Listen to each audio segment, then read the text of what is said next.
Greetings, Mavericks and new viewers.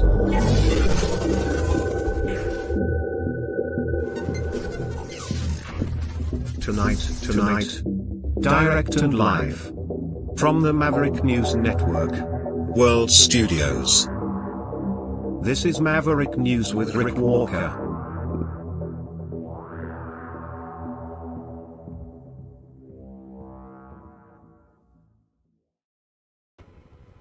Good evening, everyone. I'm Rick Walker. Welcome back to the Maverick News channel. There's a big battle brewing. Huge fight. And I don't know exactly where to begin. Tonight, the front line for this battle is in Canada. And there is a big question to be settled. A dispute. Inquiring minds want to know. How do you spell it? W-A-C-K-O? W-A-C-K-E-A-U?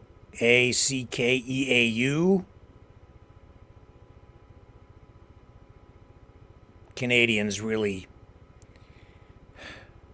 It's like everything, man. Divided. Opposed. There are very distinct battle lines being drawn on this issue tonight. Wacko! How do you spell it?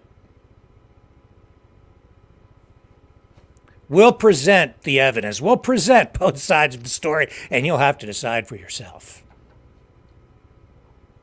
And we have new video tonight supporting Pierre Poilievre's assertion that the Prime Minister of Canada, Justin Trudeau, is wacko.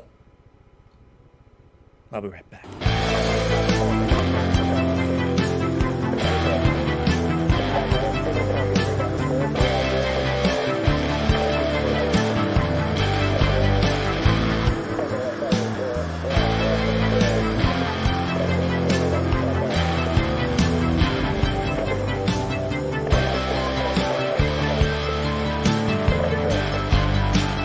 Maverick News. Fighting for freedom.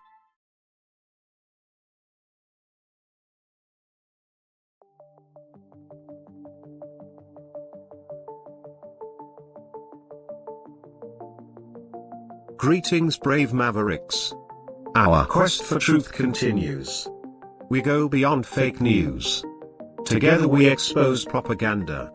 Together we pull others out of rabbit holes. We are maverick thinkers. We are all unique individuals. Defenders of individual rights and freedoms. Credible. Trusted. Grounded in reality. Maverick News. Maverick News. Defending free speech. Free speech.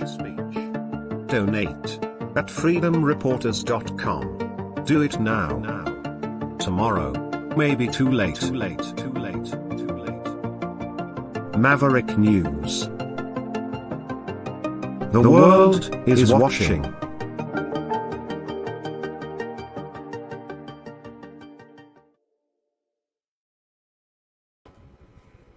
Okay, we have a lot of stuff to talk about tonight. We're going to go live to, I guess, a test launch of some kind for Boeing.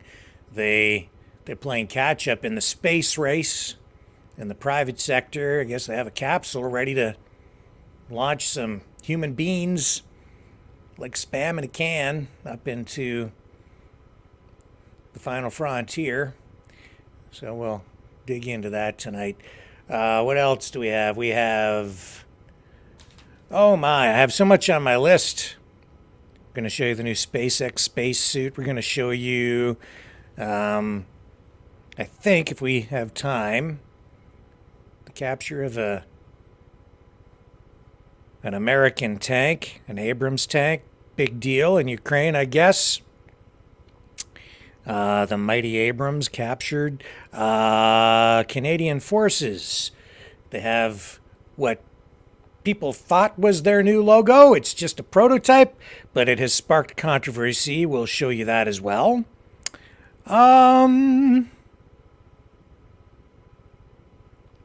Jagmeet Singh, the new Democratic Party leader in Canada, talking about free birth control, and he's a threatening Pierre Poilievre, the Conservative leader.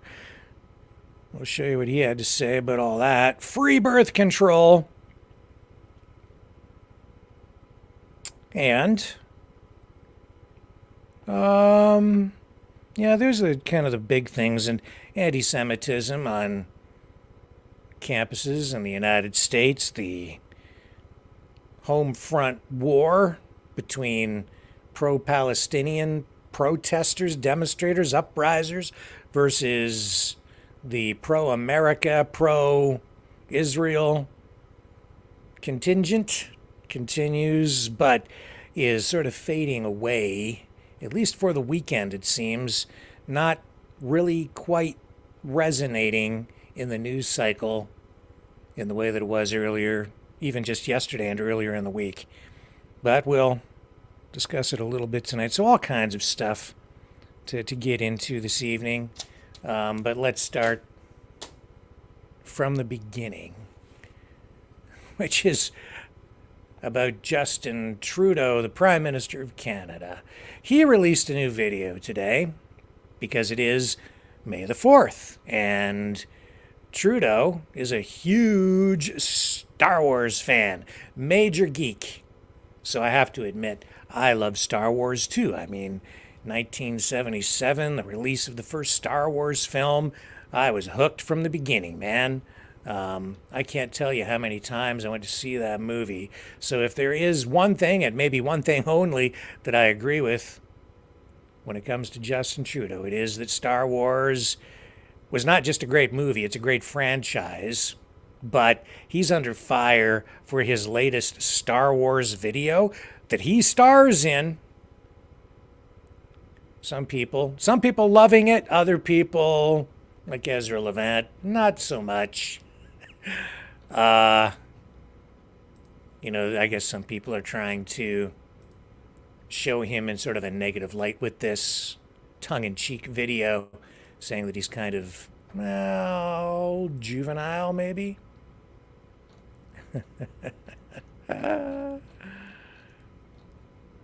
Oh, man. Well, that looks like a weird video, too. Maybe I'll run that one. I just came across this thing, but I'll get into that maybe later. I won't even tell you what it is until I come back to it. I'm queuing up the new Justin Trudeau video. I think we should start with that. To sort of set the stage. Should we? Should we set the stage with that? Or should we start with the Wacko video? Let's start with the Wacko videos, and we'll do it chronologically. It's maybe the strongest video we have anyway. And this was earlier in the week when Pierre Poilievre, the Conservative leader of Canada, called Justin Trudeau a wacko, got kicked out of Parliament. Where'd you go, Pierre?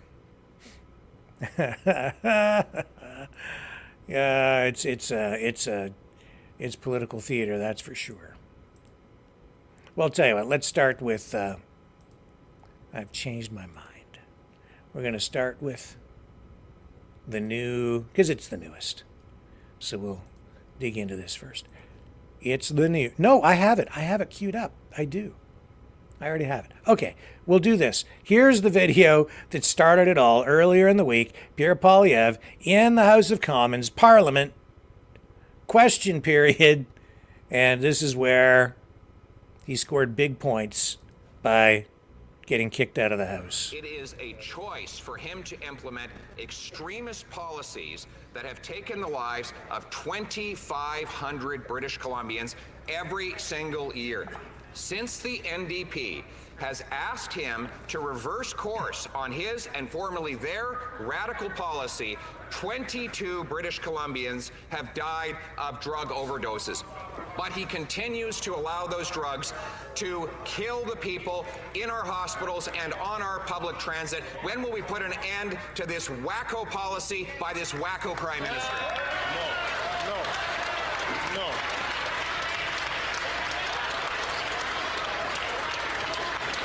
That is not there are a couple of things which are going on here today, which is not acceptable. And I ask all members, please, to keep themselves, to control themselves. I'm going to ask two things. One, I'm going to ask the Honourable Leader of the Opposition to withdraw that term, which is not considered parliamentary. Mr. Speaker, I replace wacko with extremist. He is an The Honourable Member to please. I'm going to ask the Leader of the Opposition once again to just withdraw that comment, please. And I'll invite the Honourable Member.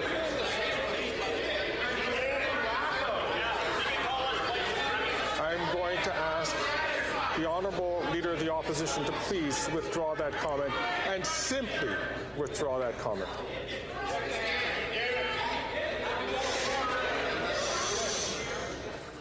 I'll replace it with radical leftist policy. I am not asking to replace. I'm asking the Honourable Member to just simply withdraw. Mr. Speaker, I replace the word wacko with extremist.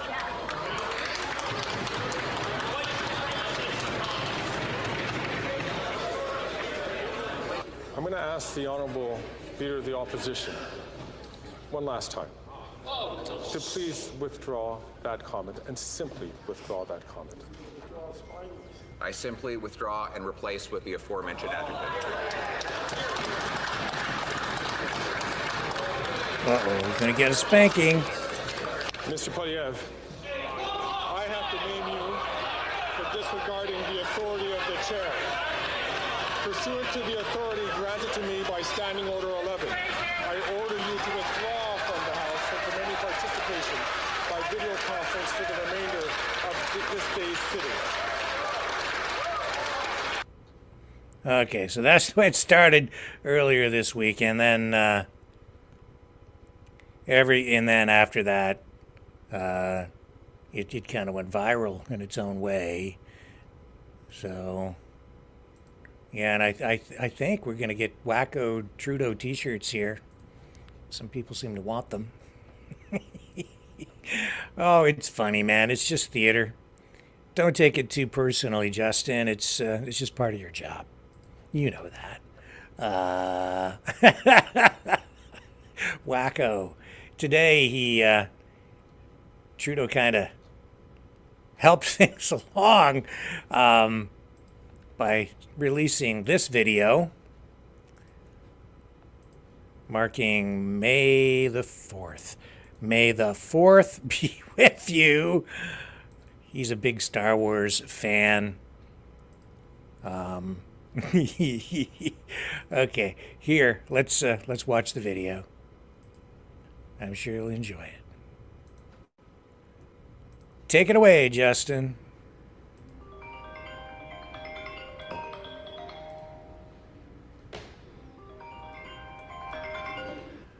Hey, Hayden, how you doing? Prime Minister, happy May the 4th. And to you too, my friend. I've actually told the kids they better be binging Star Wars. Amazing. And so what's your plan? I'm working. I'm actually packing up my stuff because I got to hit the road soon. But listen, May the 4th be with you. And with you.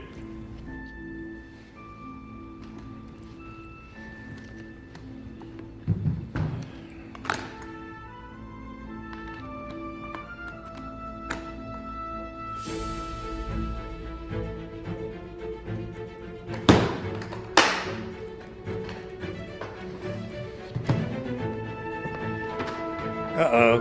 He's armed and dangerous, man. What's he gonna do with that lightsaber? And there's been some speculation or some talk about, like, what exactly is his lightsaber? How was it made? I don't know. Anyway, I don't know why it's such a big issue, but some people are talking about that. Now, things escalated from there, man, in the House, and we've seen pushback, some pushback. So here's Ara Farani. This is back in February, and here he is. If you think Polyev is the only one who throws verbal barbs, think again. This is stuff coming back the other way. This is this member of parliament calling Polyev an effing tool. Jeez. Oh, you thought that these guys were well behaved? Hardly. All right. Just a language warning. Language warning. Cover your ears if you're easily offended. Why don't we focus on things we can actually do, like getting tough with organized crime and anti-money laundering? Listen carefully. Right there. I'll run it one more time. Opposed to mandatory minimums for car auto. Why don't we focus One on more things time. we can actually do, like getting tough with organized crime and anti-money laundering? Oh my gosh. The honorable leader Oh. of the opposition. All right. Look, man, I don't know if this is news, but people are talking about it. So there it is. Okay. It's just, all these serious things facing us, and we have this going on. This is what people seem to care most about. Oh, wow. And then my good friend Derek Smith out in Calgary reposted this, I guess, or he said, who did this? I don't know if he did it or if somebody else did it. But check this one out. And this is where the big controversy comes into play, man. I'm telling you, people in Canada, they're divided. We just don't know. We can't agree on how to spell Wacko. Is it W-A-C-K-E-A-U or W-A-C-K-O? I've been spelling it W-A-C-K-O. But see, I think this is more like the French. The French pronunciation, you know. Hey, these Wacko. So if you're saying it with a French accent, which is that he's Wacko. You see, it's the inflection at the end. Wacko. He's Wacko. Then it's E-A-U. But if you're just calling him a Wacko, like a simpleton anglophone like myself, then it's just O. How about that? Can we agree on that? Depends on how you say it. There are two versions of Wacko with the same meaning. Justin Trudeau is the Wacko. How about this? He's the Wacko Prime Minister of the Wacko Party of Canada. Oh. You know, Trudeau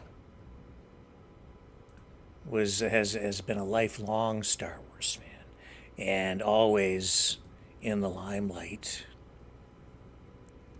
And I don't want to miss this Boeing thing either, but we'll get to that in a moment. Here it is. Where is he here? I've got video of him when he was a little kid. I did. Here it is. Here it is right here.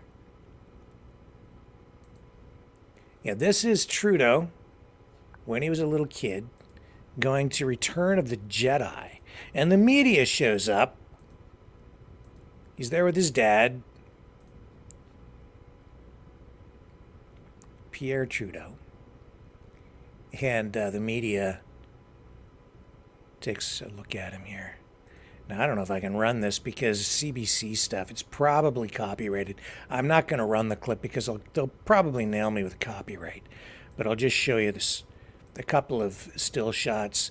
So this is at the premiere, well, actually the sneak peek is what it was, of Return of the Jedi. Of course, special privilege for a special little boy. Got to go to the sneak peek. Media there in advance. And there he is with his dad.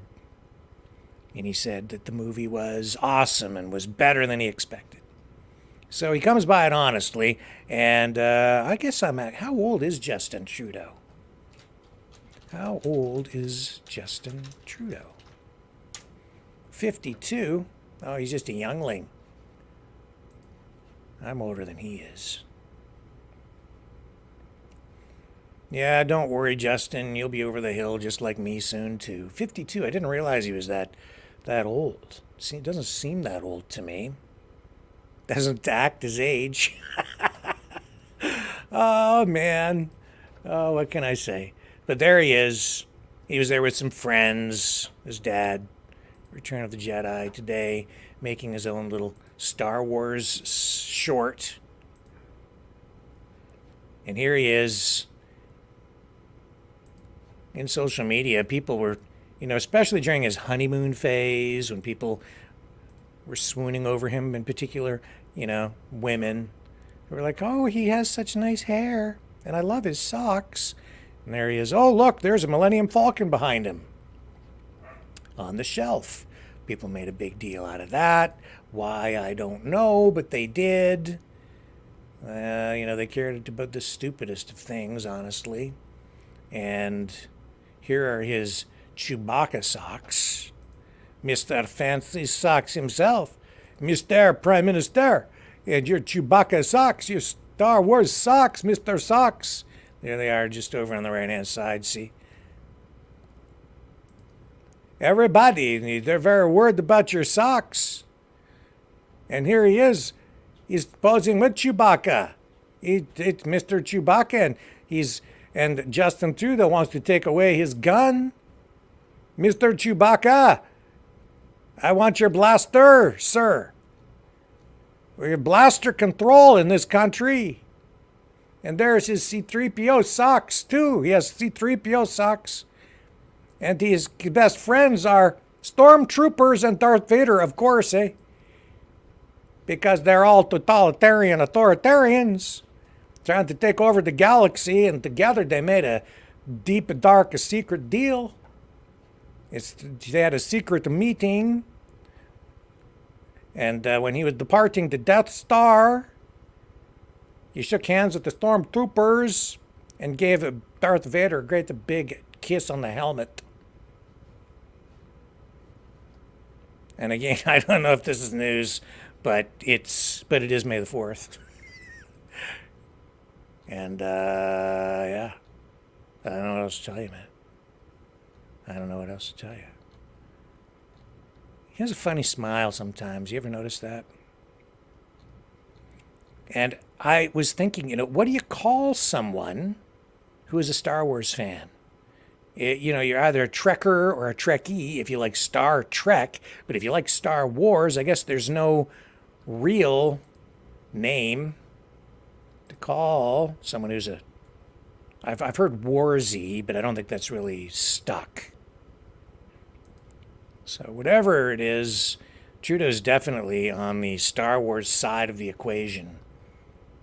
Doesn't talk so much about Star Trek, but he's always there for May the 4th. So may the 4th be with all of us today as we embark on this next chapter of humanity, such as it is. We're all venturing into the final frontier, it looks like tonight. We're going to head off to this NASA Boeing Starliner crew flight test launch with NASA in a few minutes. So it's fitting, I suppose, given that we're talking about space cadets.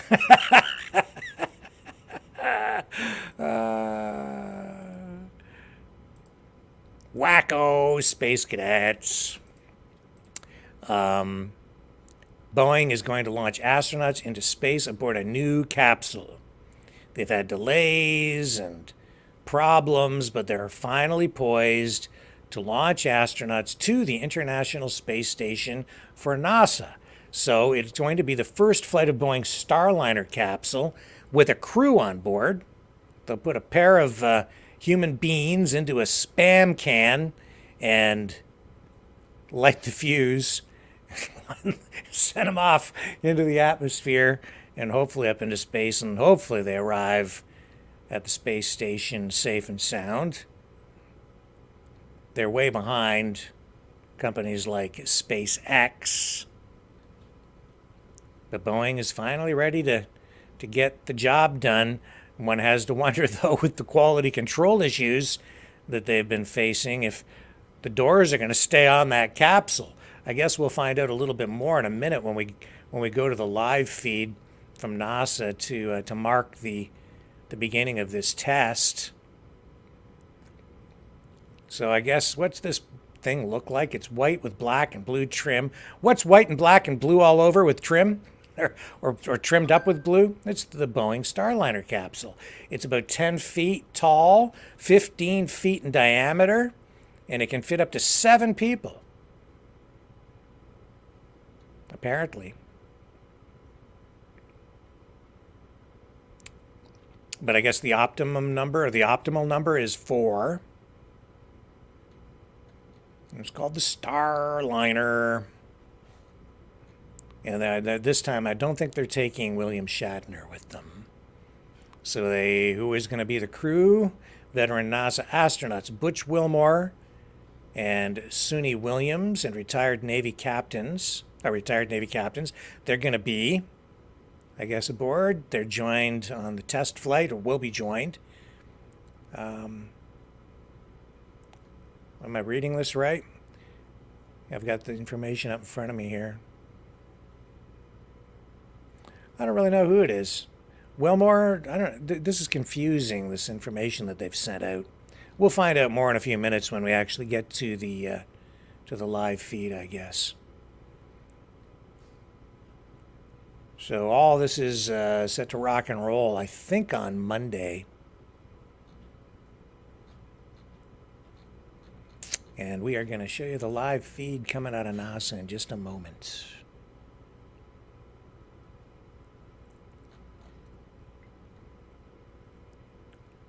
Yeah. Let me just confirm the date on this, because I'm pretty sure it is coming up not tomorrow, but the next day. Let's check on the feed, see if we're live yet. No, it's not. There's not going to be a feed. No, they changed the darn thing. All right, no feed tonight. No feed.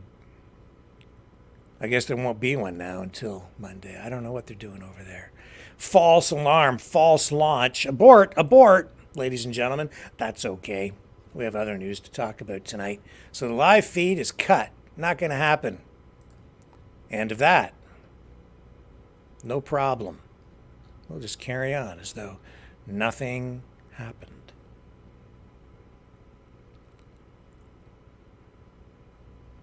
Okay. Here's a message tonight from the president of Columbia University. Let's just shift gears a little bit. Bring things back a little bit more in line with the serious news of the day. Let's hear what she has to say about these protests that have been happening. This is not super fresh, but we haven't run this here yet, and I would imagine most of you have not seen this. So I'm going to share it with you now.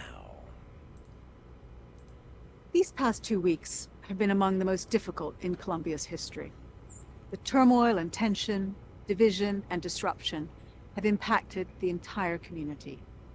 You, our students, have paid an especially high price. You lost your final days in the classroom and residence halls.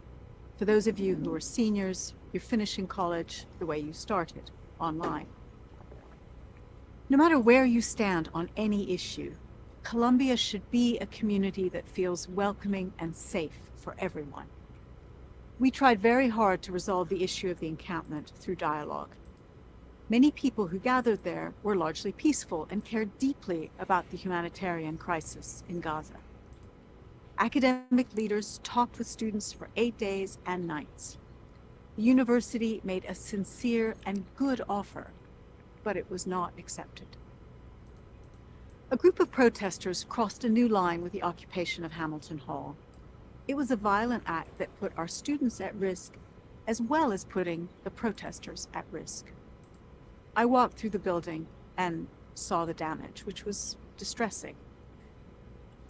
But despite all that has happened, I have confidence.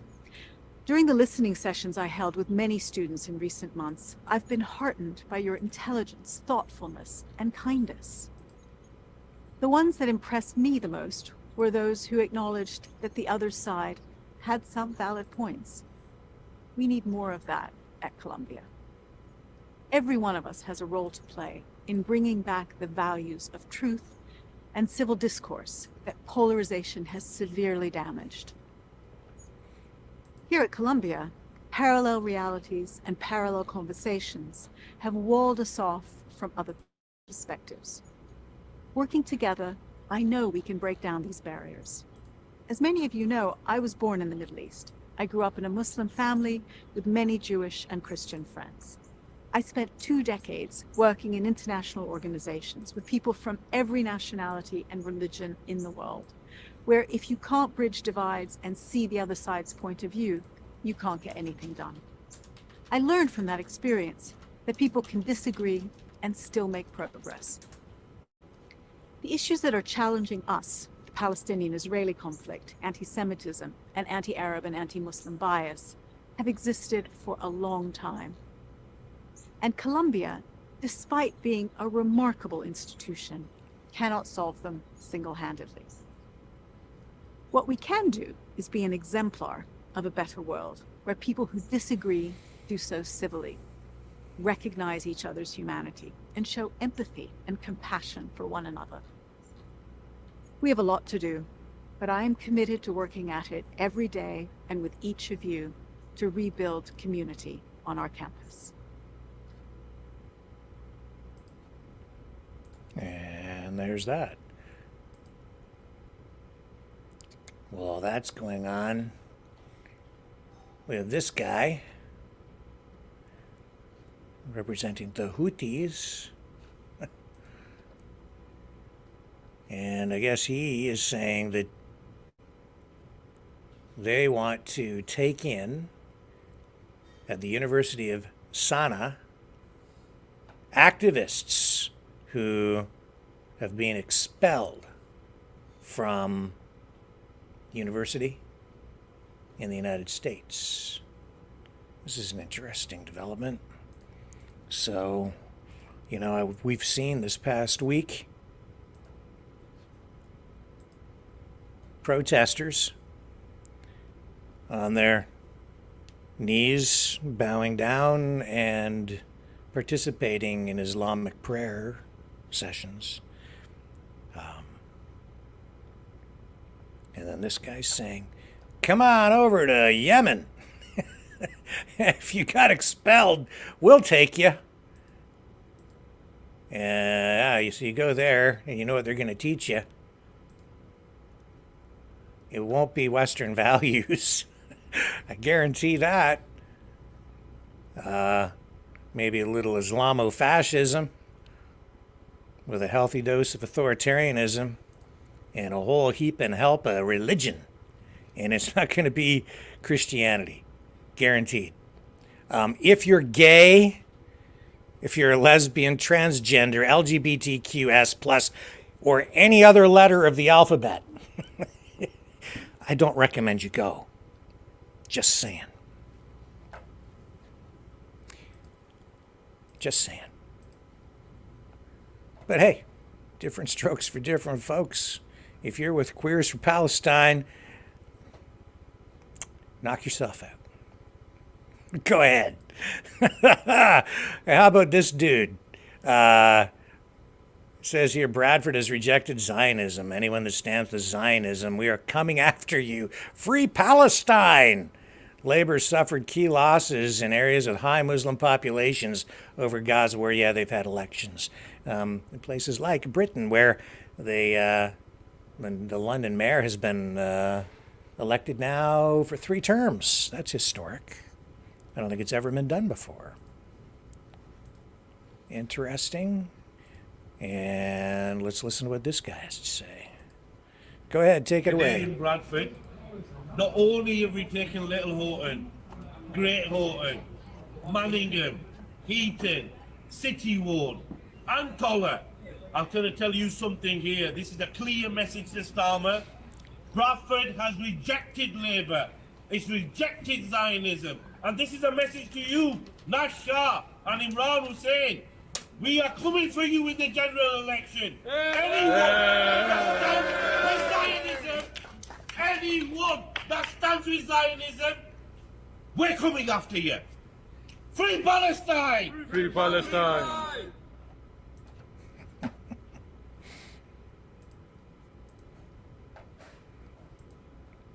Well, isn't that nice?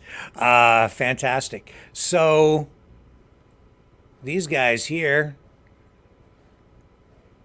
well, it's a clash. The clash. The two sides, positive and negative, negative and positive. This sucks. This whole thing sucks, actually, man. Like, things haven't sucked this much since in a long time.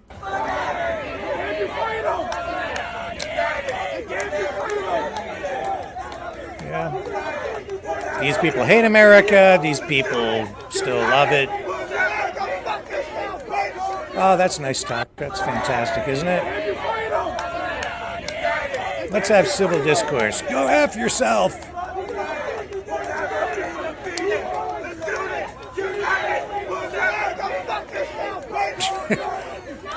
It's just, that's like,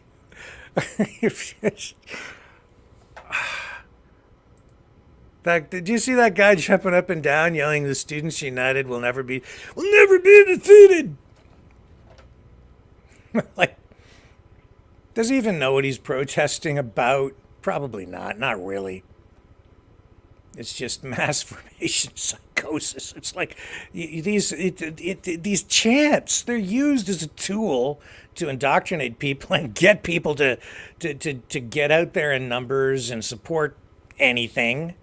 You know, it's like the flavor of the day, the issue du jour. Jeez. Oh, these Einsteins, I'm telling you. You know, new information coming out. They've had intelligence, and just some studies, research. They've been digging into the backgrounds. I guess cops and government intelligence services, and they've been looking into, you know, who these protesters really are. And I guess this is at Columbia. They've determined that about at least a third of the protesters aren't even students. I told you the other night that there was information about who was funding these things. It's, you know, Soros, it's foreign governments. We showed you evidence. Here's a report actually referring to some of this from NBC tonight. It says when James Carlson was arrested inside Columbia University's Hamilton Hall, he was already under investigation for snatching an Israeli flag out of a man's hand near campus and setting it on fire. Isn't that nice? That wasn't the first time Carlson, who has no affiliation with Columbia, had run afoul of the law. He was arrested in San Francisco in 2005 during a violent protest organized by an anarchist group. Love those anarchists. They just love chaos. That's what they're all about. Wouldn't that be great if they formed in the next government and we would just have like complete disorder all the time for everyone? Anarchy. That's what I want. For crying out loud. So there he is, stirring things up. That's what he basically is a great big, excuse my language, shit disturber. Yeah, so the intelligence, they know this. He's known to police. He's the 40-year-old animal rights lawyer, of course he is among the group of professional outsiders cast by the New York City Police Department and mayor as having a significant role in the takeover of Hamilton Hall. Why am I not surprised?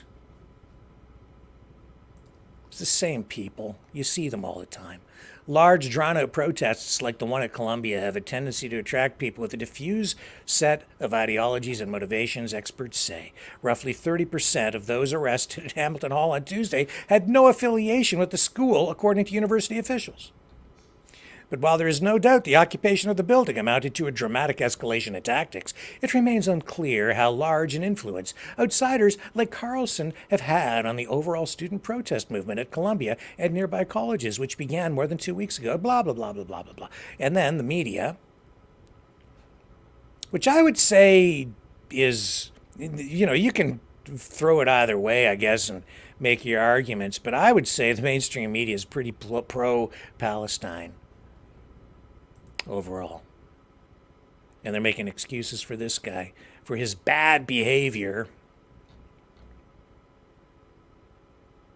There they are with other signs, side issues. We believe Stormy Daniels. Once again, Trump got caught with his pants down. So what's that?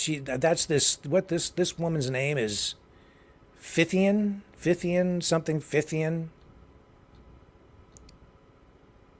Lisa Fithian. Video released by the city showed a 63-year-old activist, Lisa Fithian, at the center of the action, directing the protesters on how to barricade the doors and referring to Wilson as his friend and his friends as, excuse the language, assholes. This is a reference to, who are they? Who's Wilson? Just so I'm accurate here. Somebody they don't like. Rory Wilson, 22, a Columbia senior, who did not participate in the protests. So she says Rory Wilson, 22-year-old Columbia, who's a senior student at the university, yeah, he's an asshole. And there she is holding up her "We Believe Stormy Daniels" signs. In other words, I don't think she's a conservative. She might be a little bit on the left. And did you see some of these protests and clashes with police? Did you see the umbrellas? Telltale sign. Where do you see umbrellas all the time? Think, folks, if you're not cluing in. At Antifa rallies, protests, mostly peaceful, violent demonstrations. They use the umbrellas for cover to conceal their identities and, honestly, their weapons. That's why they have them.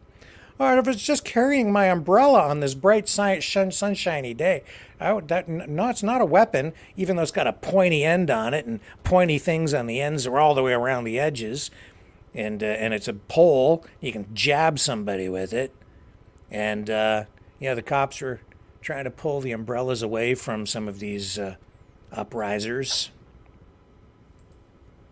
Same people, I'm telling you. It's the same people. I mean, you've got your organic component to it, but no.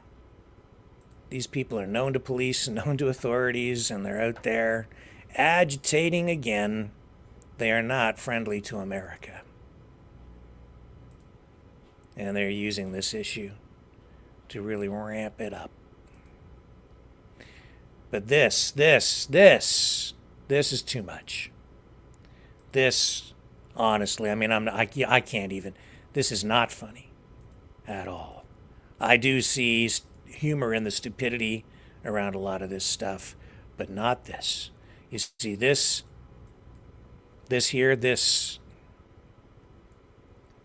shows a group of protesters. They're surrounding and tormenting and intimidating this Jewish student. This has been making the rounds on social media, and either way, whatever, I don't care what your religion is, your skin color, I don't care. Nobody deserves to be treated like this, and I thought we were over this stuff, folks. This is way too much. If you're not awake yet, I hope this wakes you up. All right. Well, you have been shining a strobing flashlight in them for a long time. Wanted to go to class. I'm doing it for a reason. Yeah. To the building, campus. Getting the message? Maybe. I don't know. I walk this way. You ain't walking into the camp. You're not walking into the camp. Turn around. You're barking up the wrong tree, kid. Turn around. Get the fuck out of here. We've had a long night, bud. We're done playing games, motherfucker. You know what's good for you, you're gonna get the fuck out of here right now. I fucking mean it. You want me to start counting? I guess. What'll you do when you finish counting? Oh, you wanna find out? Come on, scurry along. I'm running out of patience. It's only been 5 minutes. Oh, I've had a long night with motherfuckers like you. Not motherfuckers like him. Oh, no, you're right, you're right. Yeah, no, they at least had some guts. This guy doesn't seem to have much behind. No. Looks soft. He's got soft hands. It's definitely a soft face. Yeah. Yep. Hope you got a good doctor. Hope so. Yeah, health insurance. Yeah, how's your dental plan?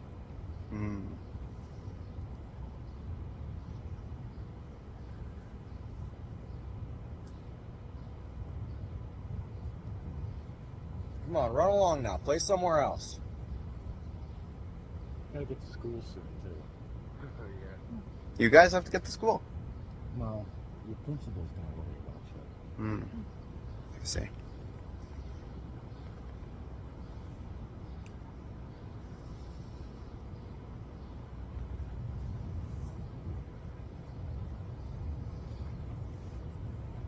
Hey, you got something on your shirt there. Ooh, got him! Got him! Fucking clown. Get the fuck out of here. Come on, we're done with you.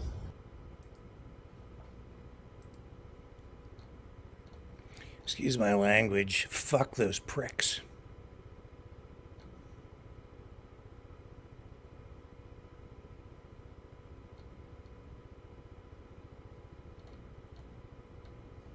I mean it.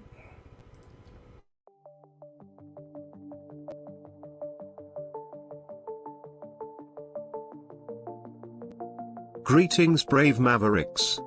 Our quest for truth continues. We go beyond fake news. Together we expose propaganda. Together we pull others out of rabbit holes. We are maverick thinkers. We are all unique individuals, defenders of individual rights and freedoms, credible, trusted, grounded in reality. Maverick News, Maverick News. Defending free speech,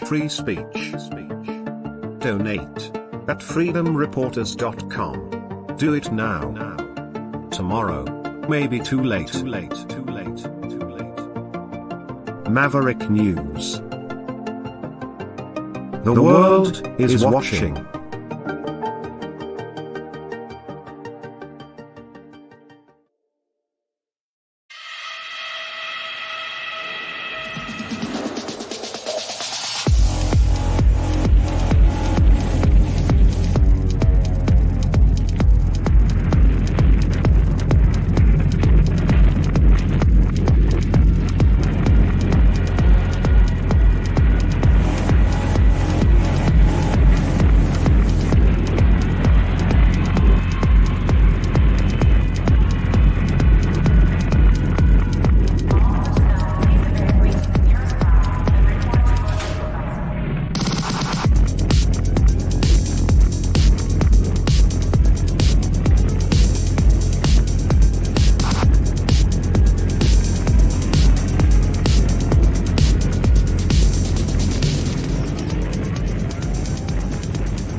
Maverick News. The world is watching. Okay, back to outer space for a moment. I didn't run this yet, but I wanted to show you this just because it's cool spacey stuff, and I like cool spacey stuff, so I'm going to share it with you. This is Elon Musk's new spacesuit. I want one. Okay, this is an extravehicular activity suit, an EVA suit. And like I said, they're kind of ahead of Boeing, which can't even keep the can't keep the doors and the panels on its planes these days. But anyway, who wants to go into outer space on a Boeing space capsule?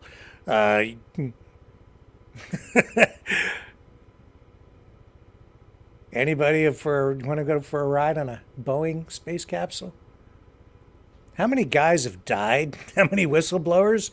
Oh, wow. What the heck's going on with that stuff? Anyway, here's the EVA suit from SpaceX.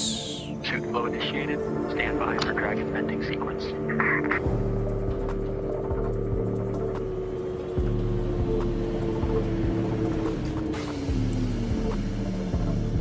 See, if I had one of those, I wouldn't mind winter so much.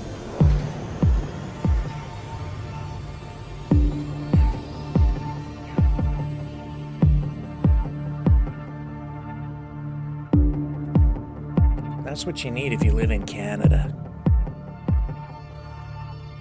I suppose it could be, it's air conditioned too in the summer, right? Yeah. SpaceX is go for EVA operations.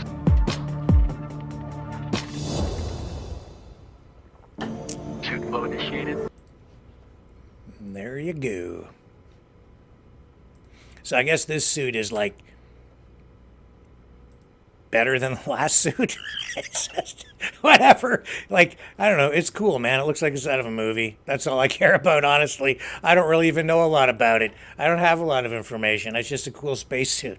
What can I tell you? It's they're gonna wear it when they go to outer space.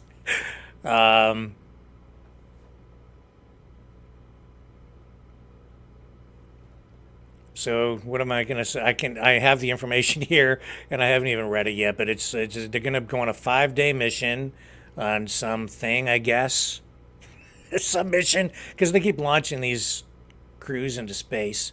I've seen some of those SpaceX rockets blow to bits too. I don't think I really want to ride on any of them, honestly. It's like, here, we're going to light your butt on fire and send you into space in this spam can.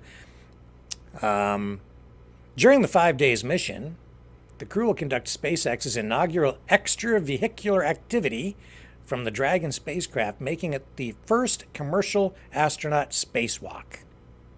And they're going to wear that super duper spacesuit there. This historic event will also be the first instance of 4 astronauts being exposed to the vacuum of space at the same time. How you feeling over there? Kind of vacuumed out.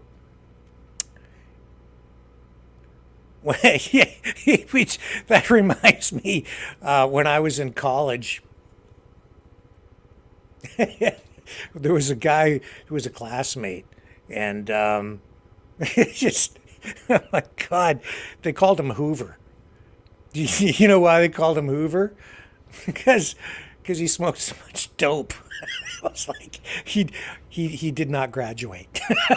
Okay, so anybody that thinks hoovering up a bunch of weed is gonna help you academically, I have empirical evidence to suggest otherwise. Anyway, everybody called him Hoover. He was very popular at parties, as I understand it, but not very successful academically. Don't know where he is today. Wait a minute, I might have seen him pushing that shopping cart. Oh, I'm in a weird mood tonight. I'm sorry. This is why I don't get hired to host the CBS Evening News. Could you imagine me trying to fill Walter Cronkite's shoes all these years later? I'd have to seriously get serious. Is Joe Biden serious? He's actually talking about bringing Gazan refugees into the country after everything, all the bad stuff that's happened there. You think they love America? I got news for you, man. Probably not a great idea. Who's calling me? I don't know. Hang on a second here. I'm going to put you on hold. Hang on. Let me go to a break here while I answer this call. I think I know who it is.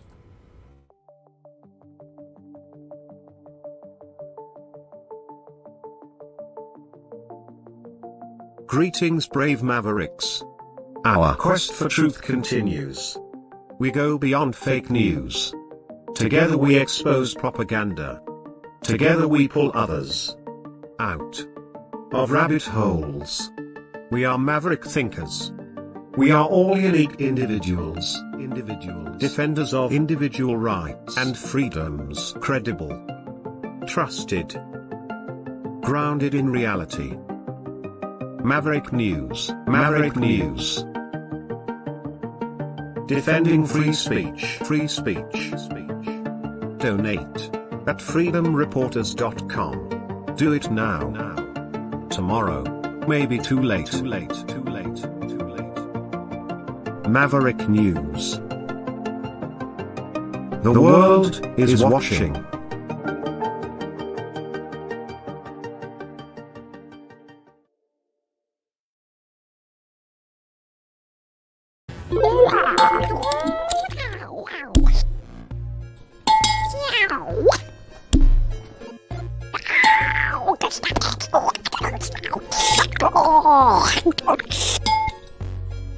Exile.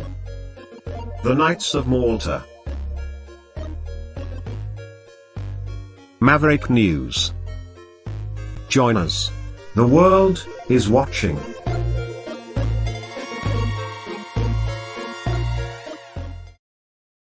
I don't know if this is going to be funny or not. Just something came to mind about the spacesuit thing.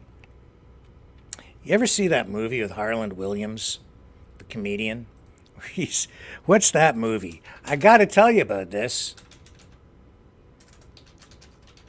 What's the name of the movie? He does this space movie, and he does this. It's hilarious. Rocket Man. Yeah, 1997. I'll show you. There's this scene. Do you guys know the scene I'm talking about? Do you know who I'm talking about? The movie wasn't really that, not a huge hit. This guy, probably the most underrated comedian ever. I think he's hilarious. Anybody remember Rocket Man, the movie? I'm going to check the chat. This scene, it comes to mind. It was hilarious. Absolutely hilarious. Anybody know Rocket Man? I don't see anybody commenting. No, maybe I'm the only one who saw it. Probably. I used to. I had a video store. I've seen all the obscure movies, all the art films. That's what I did with a lot of my time when I was young. I went to the Repertory Cinema downtown, where they ran all the obscure art films and all the weird stuff. Before there were video stores, I was doing that. When I was just like a young kid, I'd go down there and I watched all the weird stuff. Like My Dinner with Andre, but Rocket Man. Let's stay on topic, Rick. Okay, look, Rocket Man. This is hilarious. He had a spacesuit too. There they are in Rocket Man, and they're connected. He's on the moon with this other guy, and I don't remember everything about it, but there's a telltale sign here about what this is about. So these two guys, they're connected. They're tethered together, sharing an air supply. And, of course, you know what happens. He farts.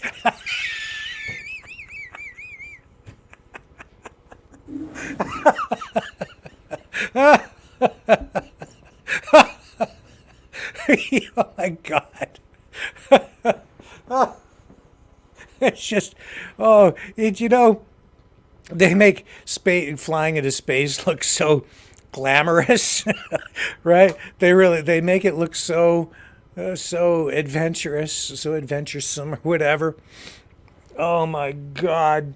You want to know what the reality of flying in space was? I think it's maybe a little bit better today, but I don't know how you do it when you're up there. Okay, Oh, I'm in such a strange mood tonight. You can't just stop at the nearest rest station, Okay? So when you're in outer space, you have to You have to do it Joe Biden style. And use your space diaper.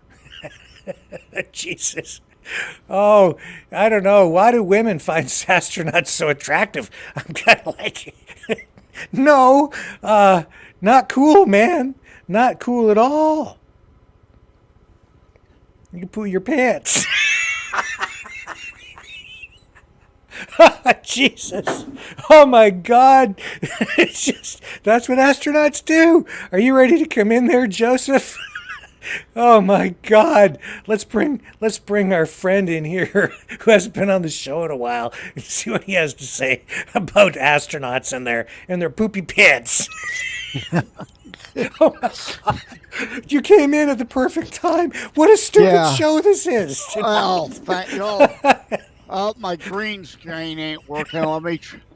Can you hear me? I can hear. Yes, I can. Okay. Mission control over to Joseph. Yes. Yeah, my background. Over to the mothership. There we go. Now my background's working. Yeah. What the bleep did you bring me into? I just. Oh my God. Did somebody slip you some magic mushrooms? No, they don't. Look, it's not even on my list. Okay, on my story list for tonight. It's like I just came up with it. It's just, I was thinking too. This wasn't on my list, but I was thinking about it when I was walking Cosmo. These pro-Palestinian protesters, right, Joseph? They're like. When they left their encampments, you know what it looked like? Gaza. After the bombings, I mean, it looks like a shithole. No, okay, it's like, what the hell with these people? Like, I just dropped my Constitutionalist Politics show this morning, titled. The issue is never the issue. You know the old It's the cause is not the cause. The cause is only power, control, the revolution, more tyranny. And the next 2 weeks, there'll be subsequent pieces, continued left-wing violence, and let them keep pushing generational shift occurring, follow-ups, kind of a 3-part series. And I forget which of the 3 episodes, because I've recorded them all already, I go into that. Yeah, it looks, these left-wing loons who claim to be envirotards, it looks like a war zone. I know. It's like if you want to turn your university into a shithole, just invite all these lunatics to enroll. It's like, then let them do their thing, and they'll just turn it into a great big shithole. Yeah, That's what they've done.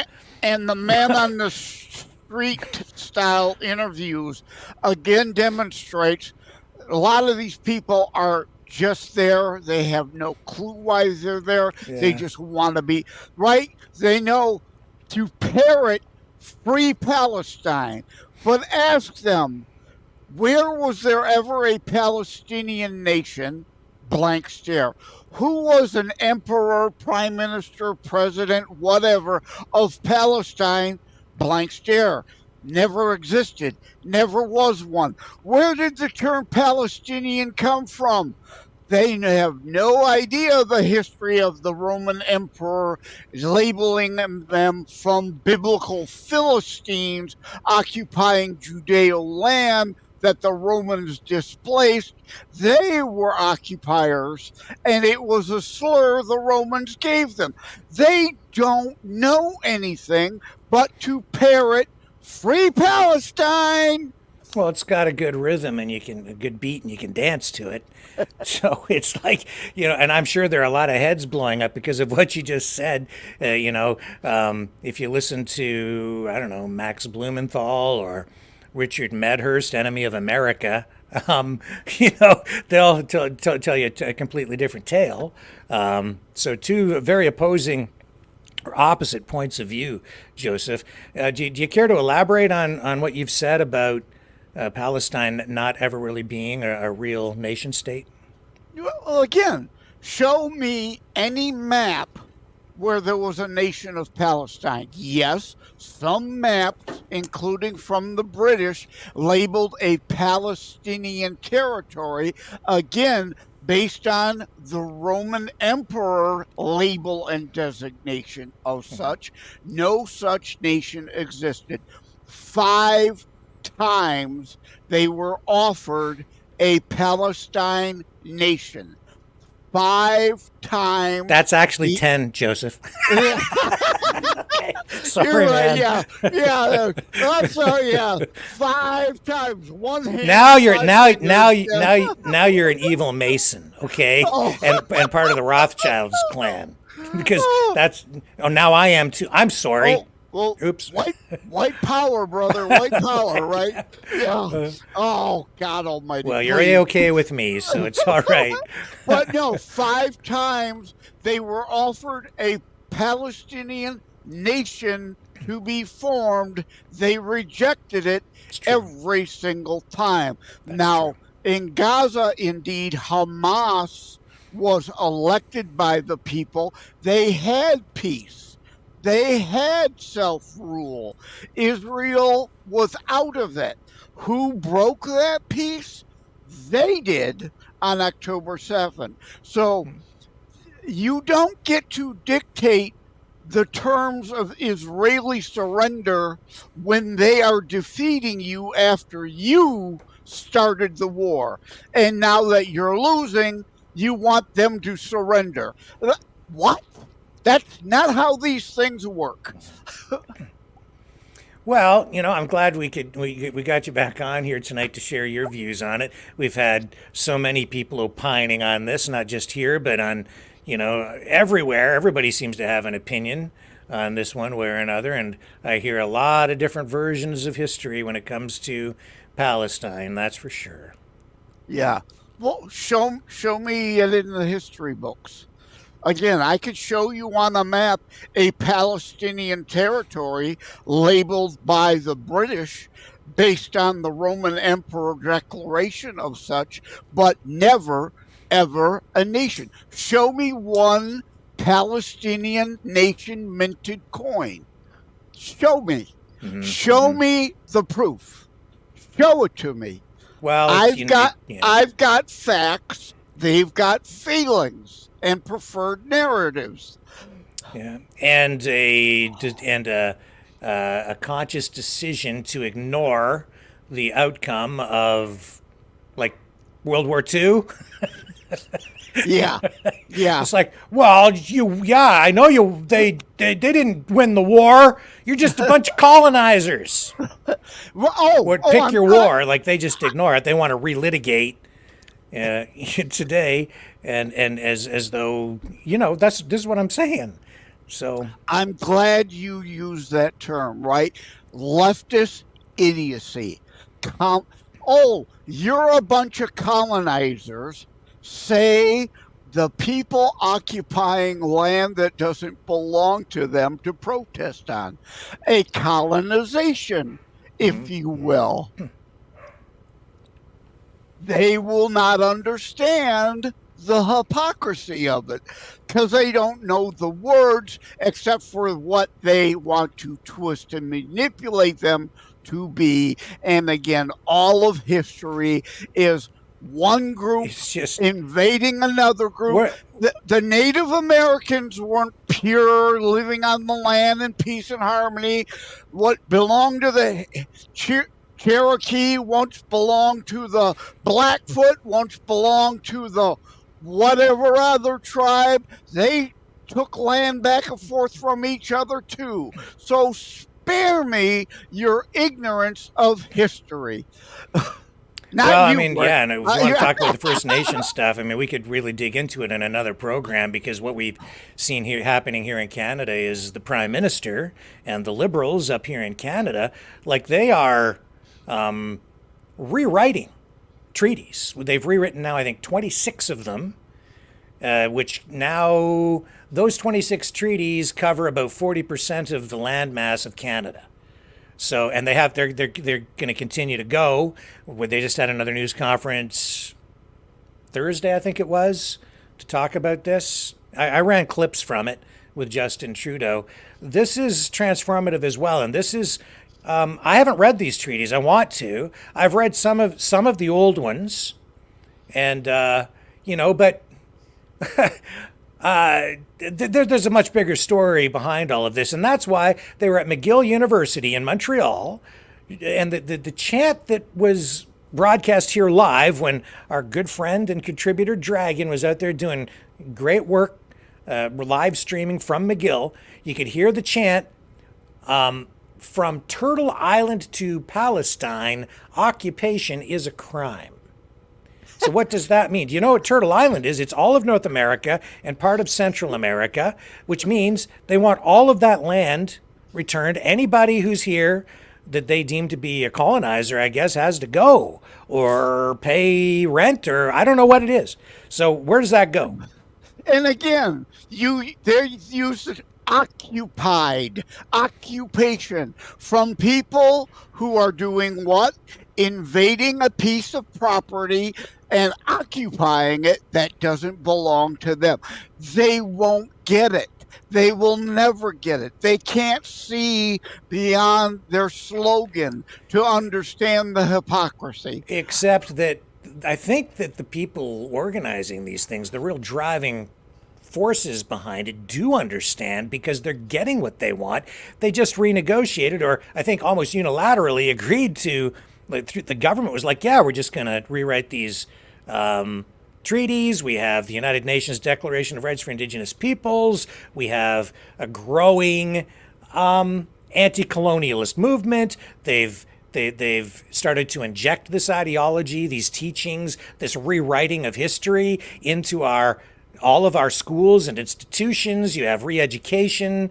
The re-education camps of today, honestly, are in corporate America, corporate Canada. It's injected into the corporate culture. When you get a job at any big company now, and you'll have to go through some sort of sensitivity training. I think it's pretty much routine everywhere now. If you get a job at a bank or even at a major grocery store chain, they have some sort of left-wing, woke, progressive training regimen that you have to go through. Yeah. Well, let's talk history of the U.S. too, because, I'm all for all history, the good, the bad, and the ugly. A lot of bad stuff happened here. I'm not for whitewashing it, right? But let's look at some of it, right?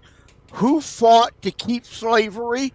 Democrats. Who enacted Jim Crow laws? The Democrats. Who peddled segregation then and are peddling it again now? They want black only this or black only that or Asian only this. Segregation. And that. George Wallace. Segregation today, segregation tomorrow, segregation forever. Democrat, Democrat, Democrat, Democrat. Let's go back to the Native Americans. The Trail of Tears. Who was that? A Democrat president. So I'm all for us talking about our bad history. FDR and his concentration camps, though nobody was put into gas ovens, of course. A Democrat. So I'm all for talking about the history. Let's talk about the history. The left doesn't want anyone to know history because it reflects negatively that they did all the bad shit. Well, today I just see a lot of racism and bigotry that's masked with wokeism and diversity, and language that seems like it's supposed to be tolerant, but it's actually the opposite. It's incredibly intolerant, and it divides people and pits people against each other. And look where we're at. Everybody's fighting. In both of my next 2 weeks Saturday drop shows, Constitutionalist Politics 47 and 48, continued left-wing violence, I touch on it. I go into it more on let them keep pushing generational shift occurring. Because, right, D-I-E, not D-E-I, D-I-E, because it's about killing Western culture. Let's look at the segregation thing again. I forgot. Who was it that blocked blacks from going to schools? Democrats. Who is it blocking Jews from going to universities? Democrats. Segregation and blockading and racism or classism, whatever. But diversity, let's examine that. The U.S., and let me include Canada in that too, are the most diverse nations this planet has ever fucking known. We are known as what? E pluribus unum, from many one, the melting pot. Everybody came here. We're diverse, you morons. You're not for diversity. You're only about, again, like today's CTP show. The issue is never the issue, only how it can be twisted for the commie revolution. We are the most diverse nation on the planet. We blended, we melted, we became a new unique culture. We didn't steal from the Spanish, the French, the Mexicans, and we all came together, and out of love and homage, we adopted parts of each other's cultures to create one new unique one. The I of DIE, inclusion. We already went over the segregation. They're not about inclusion. As with everything, the left, it's a lie. The issue is never the issue, only the revolution. More power, division for power and control. Everything the left peddles is a lie. Oh, and I see that my good friend Mouth of the South is leaving. After, as usual, coming into my house with his muddy boots on, putting them up on my coffee table and then onto my sofa, and then running around and trashing my house and smashing my furniture the way he does every single night, and just comes here to cause problems and destroy the channel. So I'm glad that you're leaving. Thank you, Leo. Goodbye. Yeah. And don't let the door hit you on the way out. Mouth of the South, probably too much inconvenient truth about the Democrats, and it wouldn't matter what slavery was said here, Joseph. He would just say the opposite, because he just comes here to cause problems. No, he's a perfect example. Perfect example of the issue was never the issue. Yeah. And a Democrat, a fascocrat, fascocrats as I call them. Yeah. It doesn't matter what they said yesterday. Whatever the narrative needs to be today is all that matters. And if it's to be contrarian to you, it can be contrarian to what he said yesterday. He will contradict it. And, I didn't say that yesterday. I've always believed this. You're lying. Lori's saying, what did Leo do this time? Lori, it's what he does every time. He comes into the chat. He comes here with the sole purpose of stirring up crap and destroying the channel. That's why we don't do the call-ins as much as we used to. That's why we've got so much trouble in the chat, because he's the problem. But he's still not banned. He's still in there. He said he'd never come back, but there he is. Can't wait for him to come back. He's welcome to come. He's still welcome to come. I just don't know what his frickin' problem is. Why does he have, I let him come in there. I let him kick me in the groin every single night. That's all he's here for. It's just ridiculous. But hey, you know what? For all the people who are succumbing to his peer pressure and his bullying and the threats of being excluded from his little group, you go ahead and follow him, because he's just a big bully.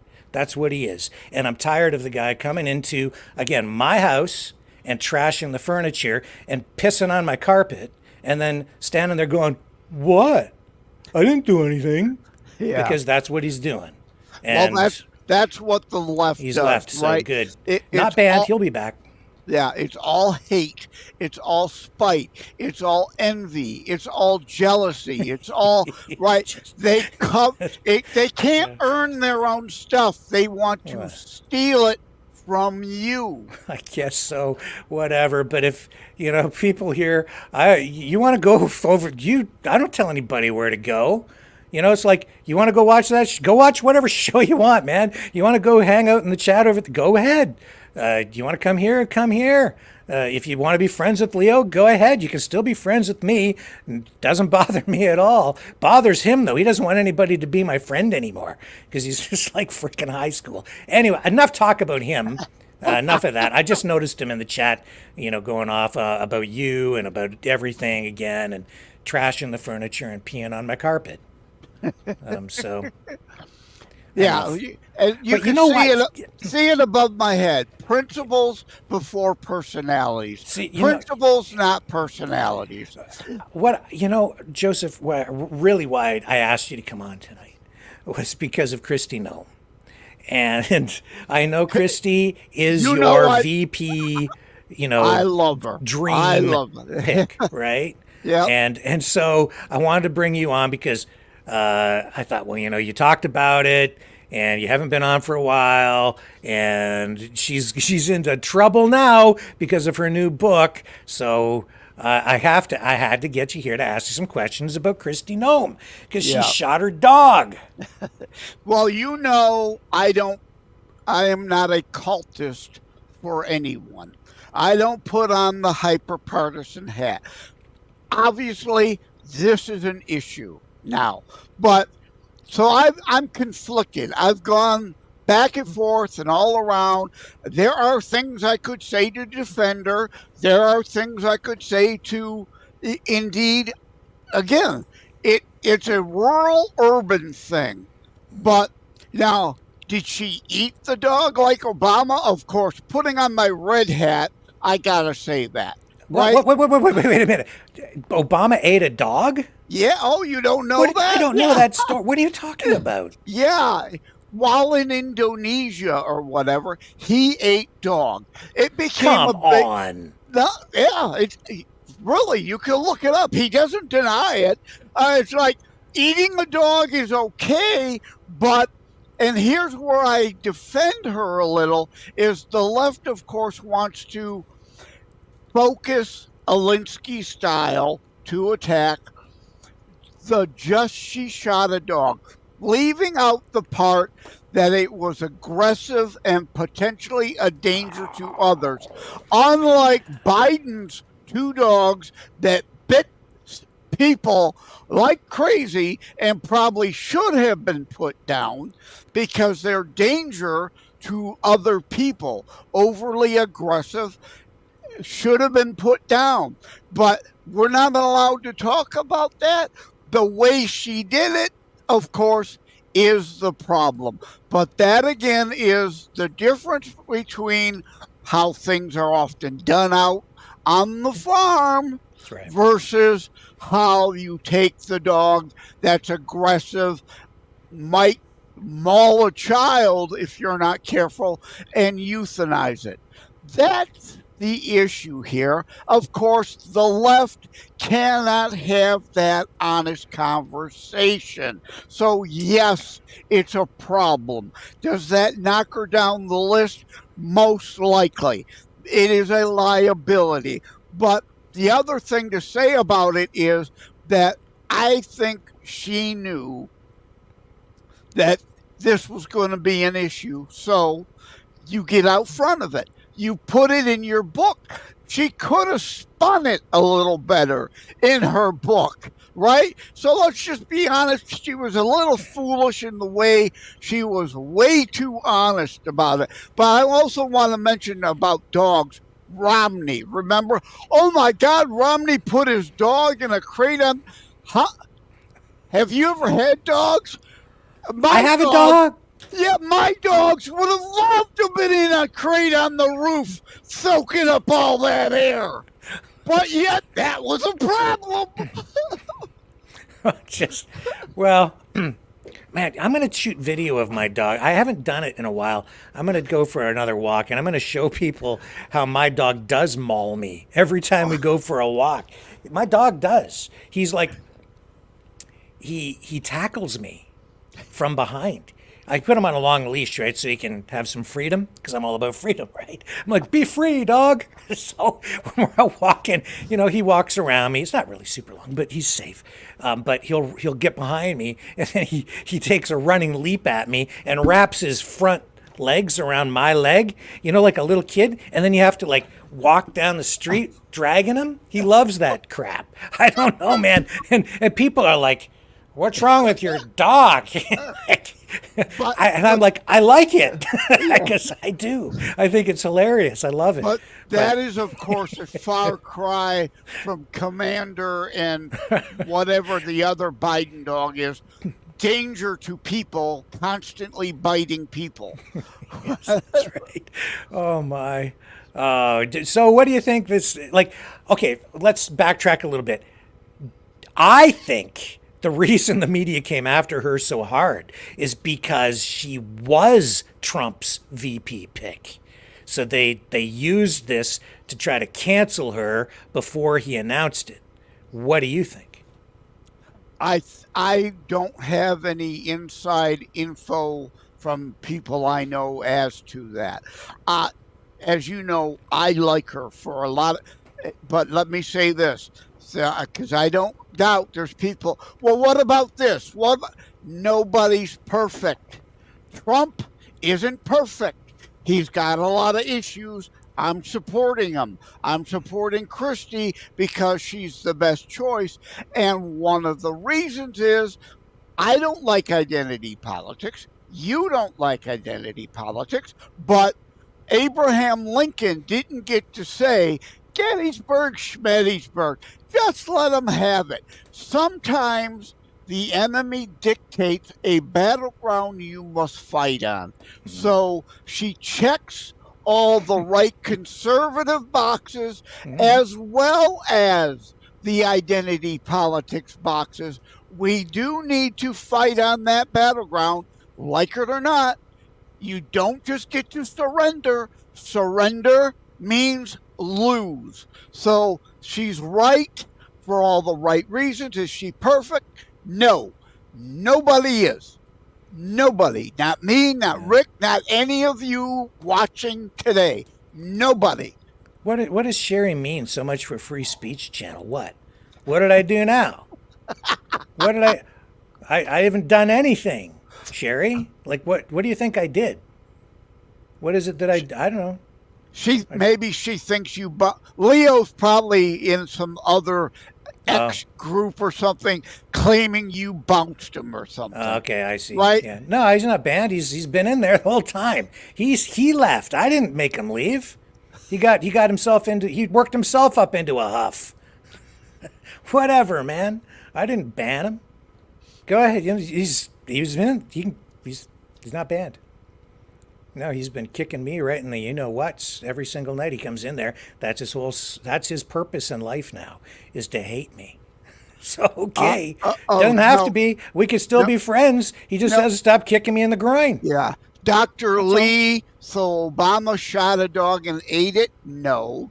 He didn't shoot the dog. I didn't say he shot Somebody a dog. Else shot the dog. So you are engaging in leftist spin. Right. Somebody else was growing dogs that we consider part of our family, raising them purposely for slaughter like we would sheep or cow so that Obama could eat a dog.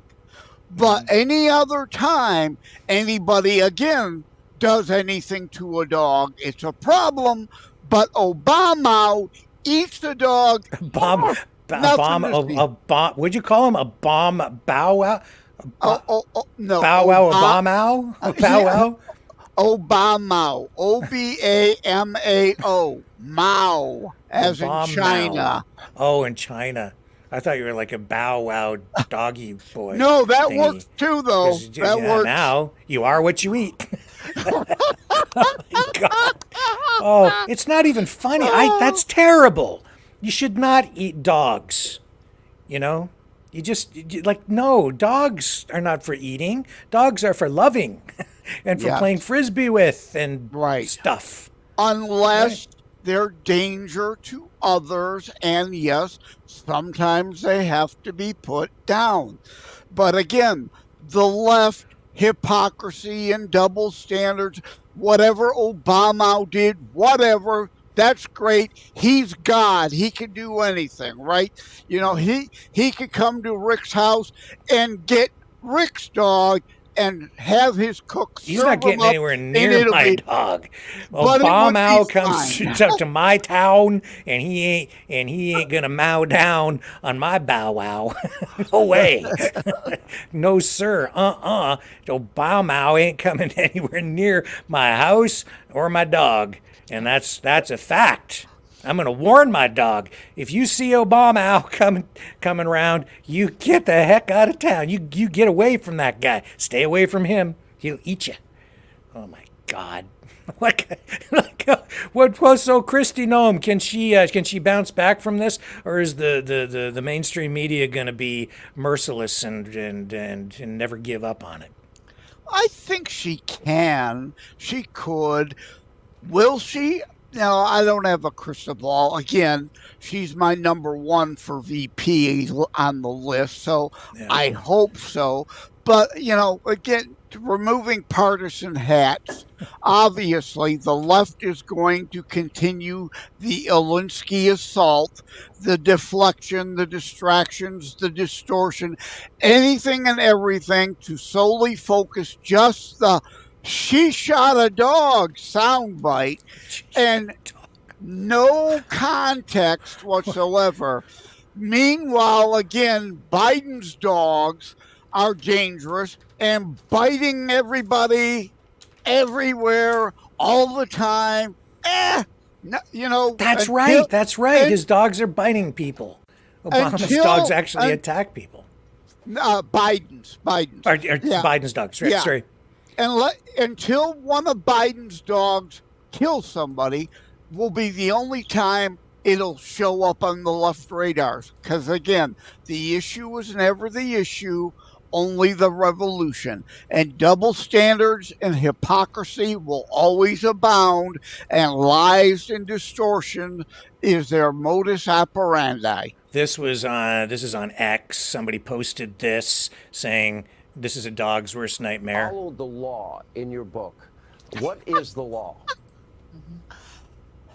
Virtually every state has a law in place that says that animals that attack and kill livestock can be put down in situations like this. But I'll tell you, Sean, to farmers and ranchers, they expect it. They know that once an animal like this starts killing just because they enjoy it, that is a very dangerous animal. No, she's right again, but you cannot let that context out. They won't have that discussion. But I've got a sense of humor. That's funny. This is brutal. Like, look at this one. Look at this one. The Gutfeld, yeah. Well, the Gutfeld show has had a whole week of Kristi Noem jokes. I can laugh at my side. They're funny jokes. Oh my. I feel so bad for the dog. Oh, this is from Steve Martin. He's like, okay, here, this is him. This is Steve Martin, comedian on X. This is the post with all these dogs sitting in a theater. Everyone move to the front rows. This class can save your life. On the screen behind me is a Kristi Noem. Calm down. Calm down. Study this face, that snarl, the puffy lips. This Noem is a puppy murderer. Loud barking and howling on your way to pick up a brochure and help. And help yourself to some begging strips. It says, let's be careful out there. Kristi Noem. I don't even think that's that funny, actually. He's losing it. Steve Martin's losing it. He's lost his touch. Yeah, he's definitely lost many miles per hour off this fastball. I like him in Murders in the Building with Martin Short and is it Gomez? Selena Gomez, I think. He still can be funny if somebody else is writing him his stuff. But yeah, the Gutfeld stuff has been hilarious all week. And she's fair game for the pot shots as long as indeed someone like a Gutfeld, they do have a segment and indeed talk about the actual overall overriding facts of the whole thing. Yeah, so the caption on this is that it says Kristi Noem is now claiming that Cricket shot first. I guess that's appropriate on May the 4th, since May the 4th be with you. And Han shot first. So here's the clip from Kristi Noem defending herself, I guess, on this point. Well, Sean, you know how the fake news works. They leave out some or most of the facts of a story. They put the worst spin on it. And that's what's happened in this case. I hope people really do buy this book and they find out the truth of this story, because the truth of this story is that this was a working dog and it was not a puppy. It was a dog that was extremely dangerous. It had come to us from a family who had found her way too aggressive. We were her second chance, and the day she was put down was a day that she massacred livestock that were part of our neighbors. She attacked me, and it was a hard decision. And the reason it's in the book is because this book is filled with tough, challenging decisions that I've had to make throughout my life. And I hope that people understand from this that what the point of this story is that most politicians, they will run from the truth. They will shy away and hide from making tough decisions. I don't do either of those. I tell the truth and I make tough decisions. People attacked me during COVID for keeping my state open. They called me wrong and attacked me night after night on TV for not doing mandates and not forcing people to get vaccines or wear masks. They're doing it again now with this. I just hope people will read the book, find out the truth, because this was a dangerous animal. And I had a choice between keeping my small children and other people safe or a dangerous animal, and I chose the safety of my children. Amen. And I agree. You know what? With that. I think she's a tough cookie. That's what I think. I think she is tough. Yeah. Everything she said in there, again, the other part, applying it to other things in life, and the mentioning about Ron DeSantis can't say he never shut down Florida. He did. He quickly backpedaled and reversed himself, but he did it. Kristi Noem never had 1 second of lockdown in her state. Not 1 second of masks in her state. Ron DeSantis can't say that. Kristi Noem is the right choice for a whole lot of reasons. And again, let me say it over and over, because someone will go on Twitter. Blah, blah, blah, blah, blah. She's not perfect. Nobody is. So let's lay it out. Who are the contenders in your view then for Trump's running mate? Is she still there? Well, again, I certainly hope she's on the list. And Trump needs to look at that. And Trump needs to put that, if she's his pick or one of his picks, in consideration, or even as a decoy to deflect from someone else who may be his pick. That should be on his big screens at his rally, explaining all the facts, the complete context. But yeah, I mean, there are so many. Byron Donalds, well, he can't be VP either because he's from Florida also. I keep getting this, wouldn't it be a dream ticket if it were Trump DeSantis? No, you can't. That's why Dick Cheney had to move from Texas to Wyoming. The president and vice president cannot be from the same state. Or a Byron Donalds, also from Florida, would be up there. I got his Ben Carson, I don't know. I like him for the cabinet again, but as VP, I don't know that he's got the oomph and the put. MTG, oh please. A lot of people. Oh, MTG is AOC with an R by her name. Everyone in Wait. Back that one up. What do you mean by that? What do you mean by that? If you want red meat spewed, she's your gal. It's like AOC. She's great for left-wing talking points, but no one in D.C. really takes her seriously. Everyone knows if you want Trump red meat spewed, he's the go-to. But to actually get anything done or that knows anything, really? So what you're saying is she's very bombastic, but not full of substance. Not to say that she's aligned with AOC on the issues. No, exactly. Okay. No, right. She is the right-wing version of the left-wing AOC. Again, a lot of talk, no real underlying substance, is not taken seriously within the respective party to which they belong. But a lot of people think, well, that's what we need for VP, right? Somebody to be the attack dog on the campaign trail. Well, if that's your criteria, yeah, she's the top of the list. But I want a serious person who can immediately take over 4 years from now for 8 years to continue the MAGA agenda. So other, serious ones, I'm drawing a blank. I mean, there are several. There are a few really good choices. Tulsi Gabbard, is she still in play? No. World Economic Forum stooge. The only reason she left the Democrat Party was to potentially be Trump's VP, because that's her only path to power. To play the bipartisan or I'm nonpartisan, a unity left-right ticket, no.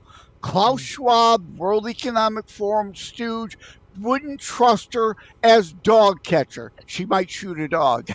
Okay, I'm going to say something, and I don't know if I should, but I'm going to go away on a limb, take a huge risk here, and I'm going to throw something out, and it's a curveball. All right, are you ready?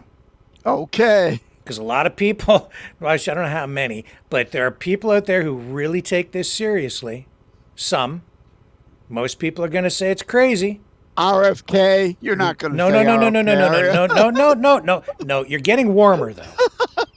You're getting warmer. And somebody sent me a video last night, and Alex Jones, I guess, was commenting on this. It was on some program, and this came up again.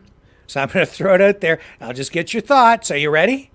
Get your catcher's mitt out. I'm going to chuck one in there. Here comes your curveball.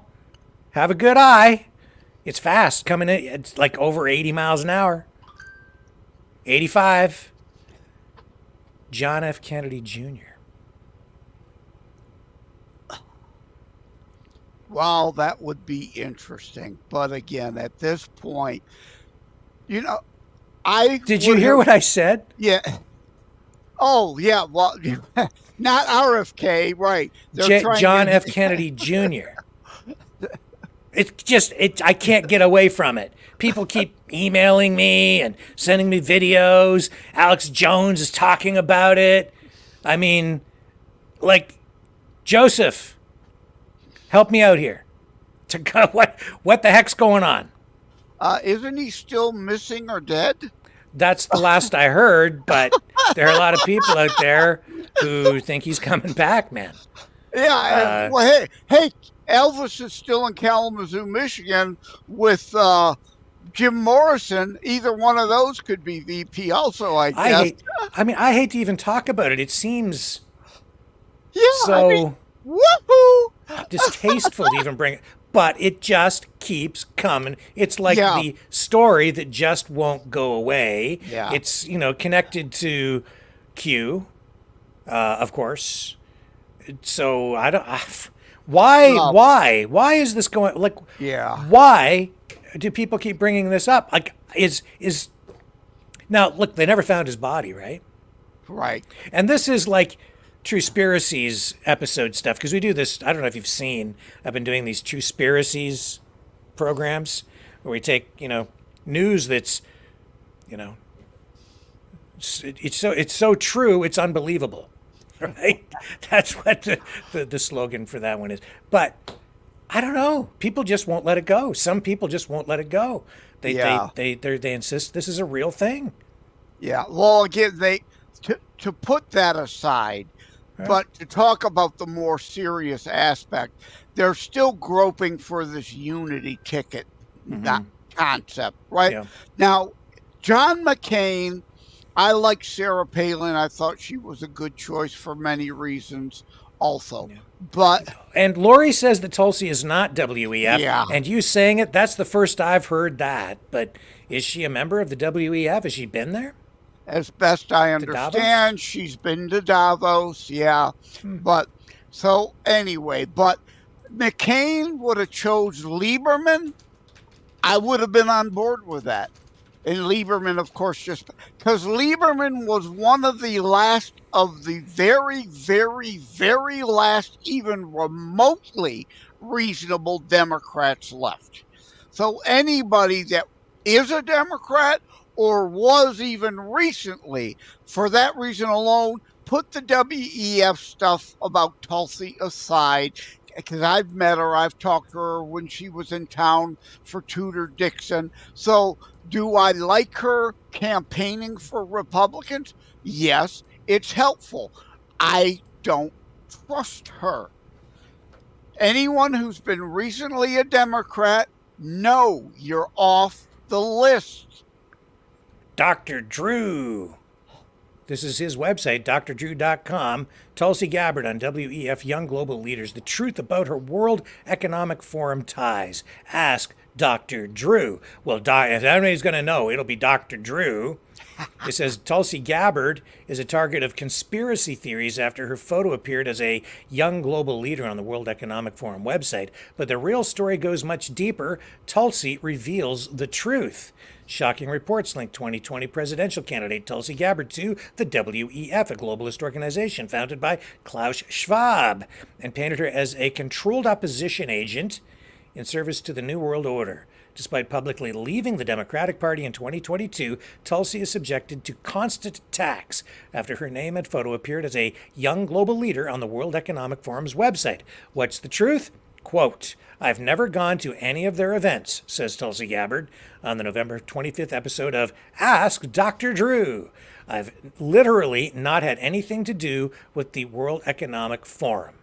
She's never been invited to Davos, but if she ever was, Tulsi says she'd go and speak the same kind of truth to them as I speak to anyone else, she says, because I think it's important that we not just live within our own echo chambers, but we actually go out and vigorously engage in this marketplace of ideas. Look at my record, she says. I have been talking about and warning against the very things that these people are pushing. So how did the WEF get permission to use Tulsi Gabbard's name and photo on their website? They didn't. I was never asked to join, explains Tulsi. I was never informed by them that they had put my name or picture on their website. The reason why people are concerned about this is actually very important, she continues. I'm glad to just make clear that there is no connection between me and the World Economic Forum.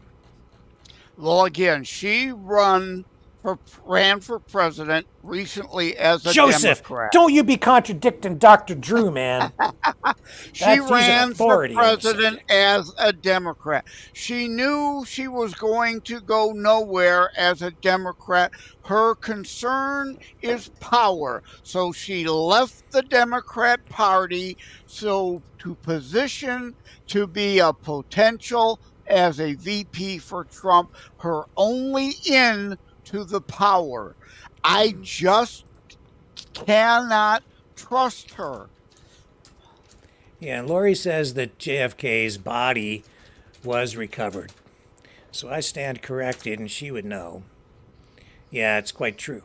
Divers recovered the bodies of Kennedy, Carolyn, and Lauren from 116 feet of water on July 21st, 1999.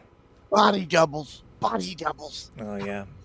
See, I don't, I If we're gonna, let's feed the conspiracy, Rick. The it was body devils. too It's long fake. ago for me, It's man. fake. I've forgot. I literally have forgotten way more than I know.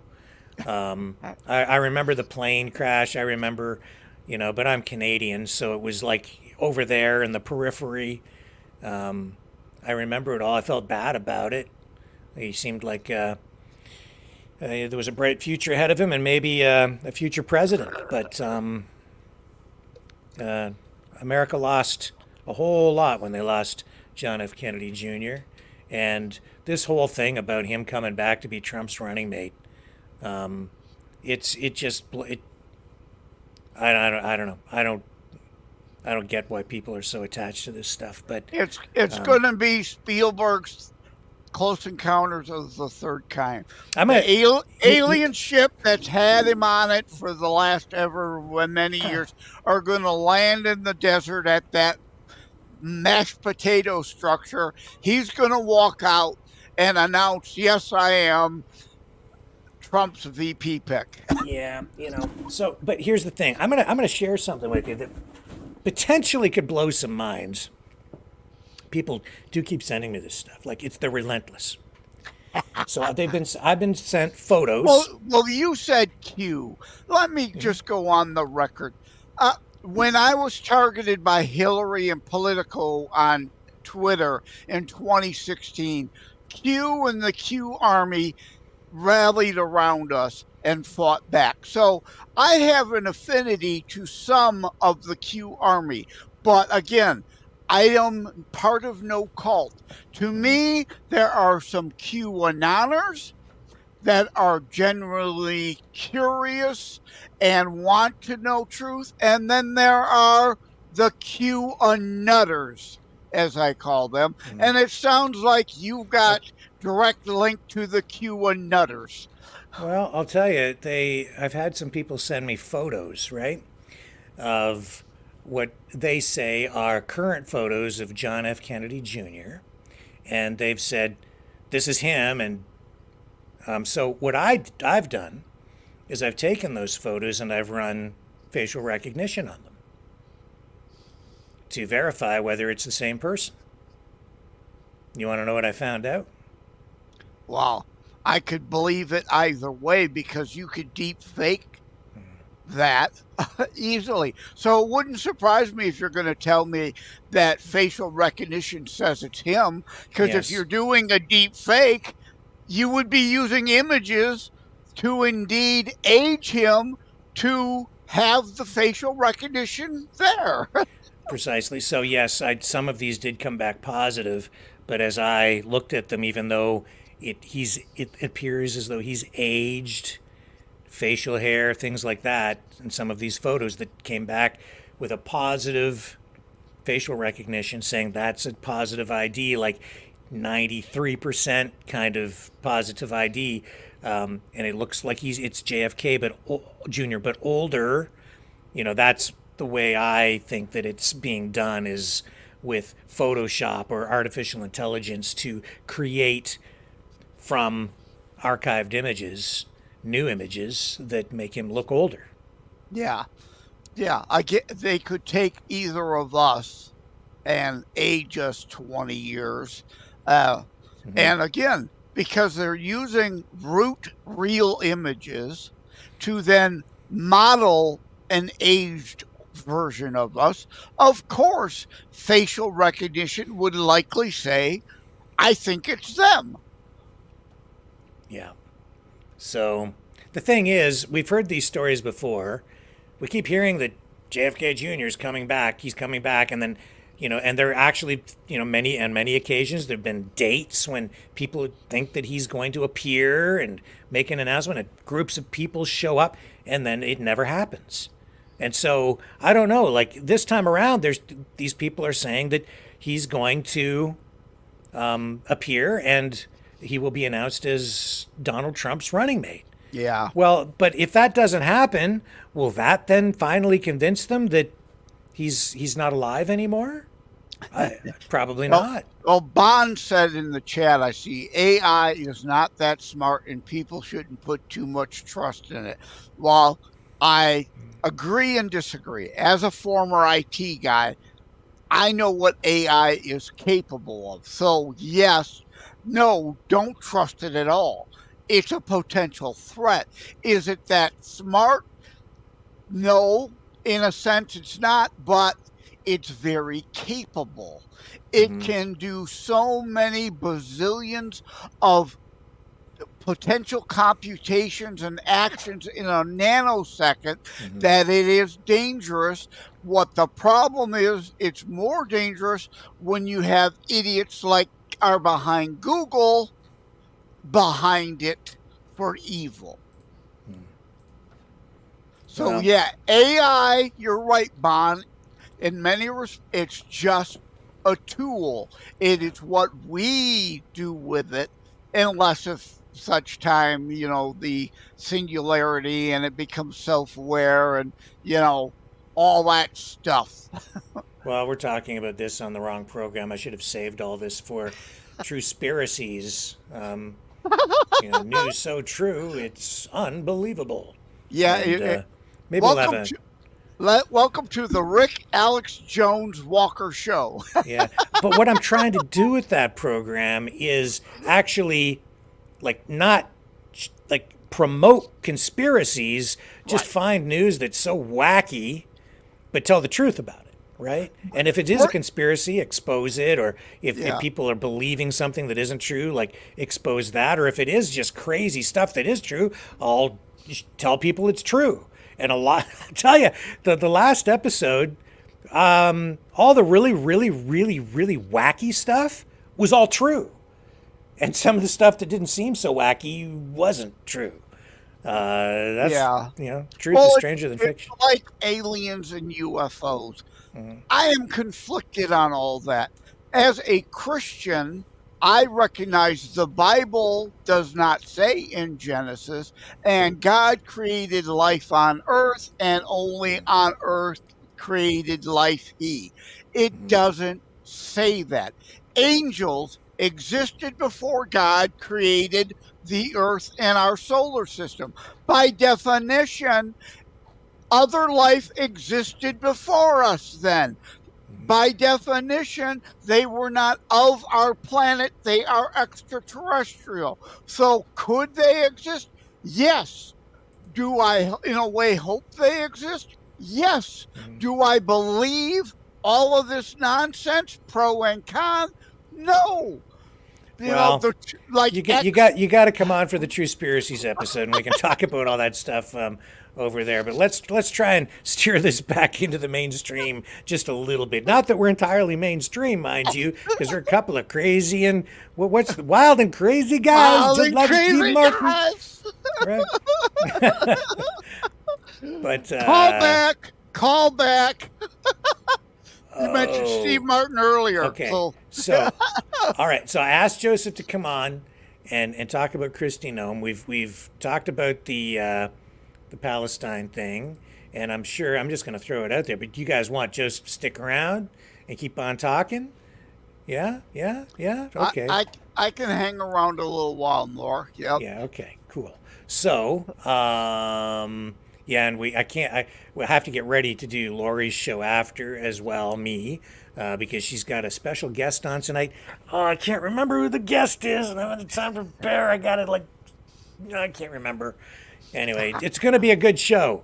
Strange Bedfellows at 9 p.m. tonight. But anyway, just to let you guys know. I've got a Twatter X space that I've got to go into at 8:30. So yeah, well, we're going to probably wrap up about 8:30. So we've got okay.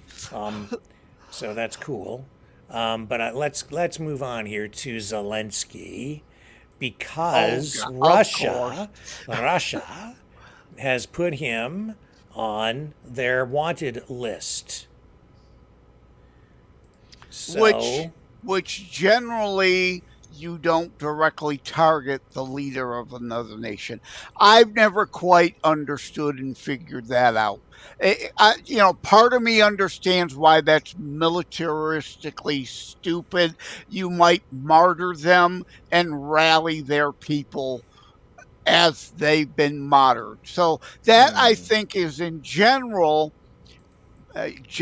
military pun intended, why you don't do those sorts of things. The military code of conduct, there's some sense and reason behind that. But I mean, I don't know, Joseph. Like it seems it's like it's getting to be routine because there are other leaders that they want arrested right now too. Well, I was going to go into Netanyahu and Yeah. all the leaders in Israel, and now Well- they want Zelensky, and actually Vladimir Putin is wanted by the ICC, and who else is wanted by the ICC? Oh, George Bush. Like I don't know where it ends, right? But Well- like they're all wanted. For potential war crimes, that's a other thing, and have an actual trial than targeting for assassination.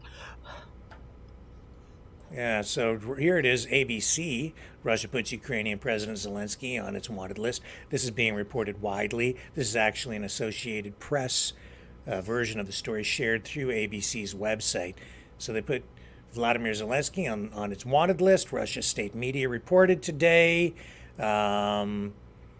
He's wanted on unspecified criminal charges, along with Ukraine's ground forces commander, General Alexander Pavlyuk.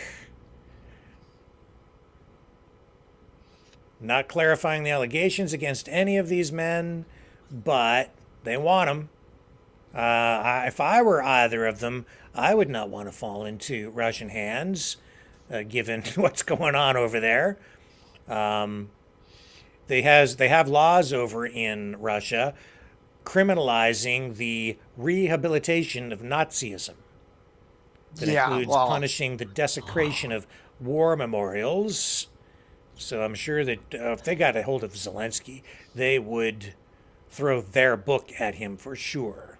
Yeah, that's that whole we're denazifying rhetoric, one of the umpteen million excuses thrown at the wall like spaghetti to see what sticks, right?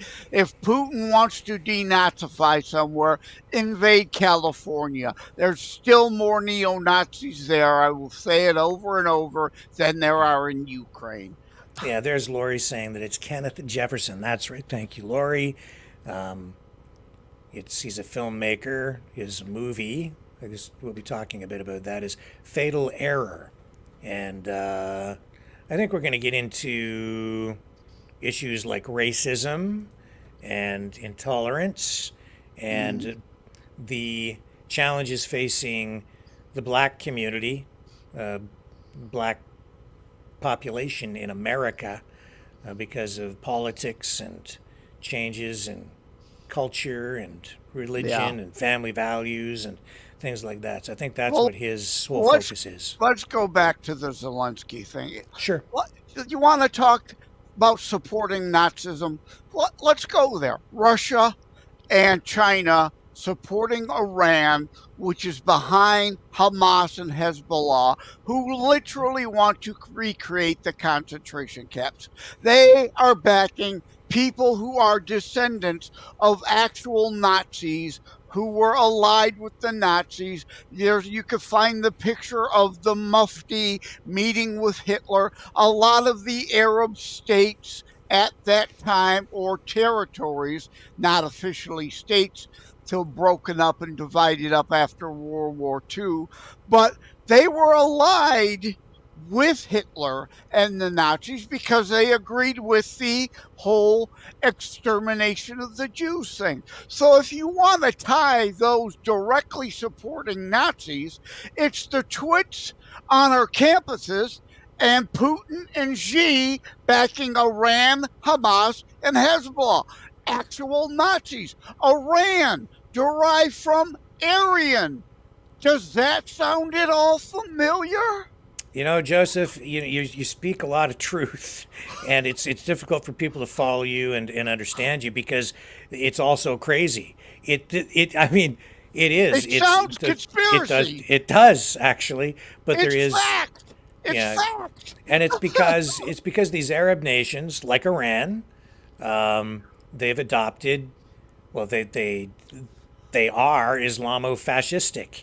They they've merged Islamic culture, ideology, religion with authoritarian statism, Yep. nationalism. The So jihadist version of Islam is Islamo-fascist, absolutely. And again, it's also true, dealing in history here. Yes, the U.S. and Iran, when the Shah was in charge, and yes, we helped bring him to power, and the Iranians experienced freedom. You could see the pictures in the 70s of the women on their beaches in bikinis. We supported them as a more secular society, and of course, now that the Islamo-fascist revolution Well, overthrew them, Russia and China are their allies. how would you respond to people who say that the United States was an imperialist power that was propping up the regime in Iran that was pro-American prior to its falling and the Ayatollahs taking over? We were. Yeah, absolutely. We were. At least you're honest. What do you expect? I just said that. We were allied with the Shah. We helped put him in power. We helped try to keep him in power.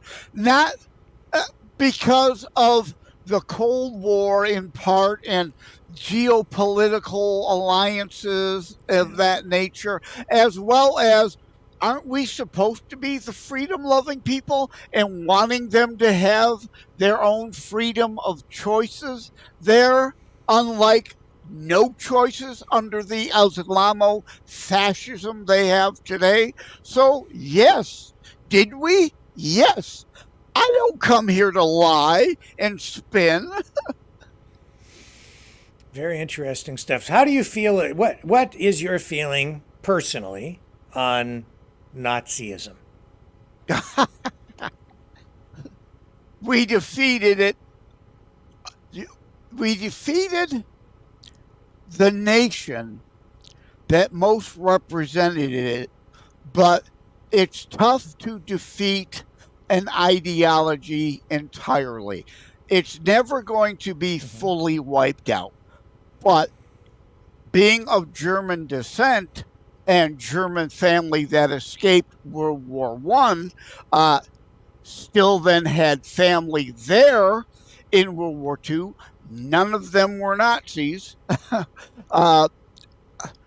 I've said this over and over again. I oppose all left-wingism governments. Fascism, Nazism, communism, socialism, monarchy.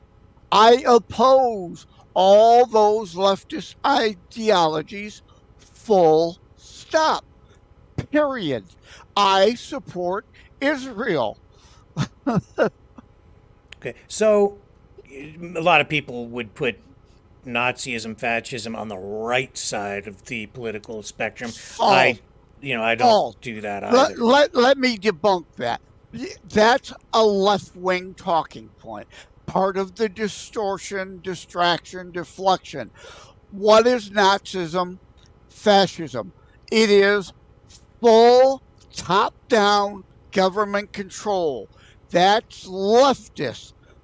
On the right side of the spectrum, the farthest right is anarchy. And I've written on this several times because Antifa calls himself Antifa is false flagish to disguise that they are the fascists because they use anarchist tactics normally associated with anarchists does not make them anarchists. They use that tactic to try to tear down the West so they can bring in a left-wing, full fascist government.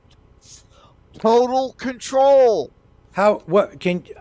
I'm just interested, and I don't mean to put you on the spot because I didn't tell you we were going to talk about this, and this is so it might be difficult to give me a finely crafted answer here, but how do you define Nazism? Or do you need time to think about it?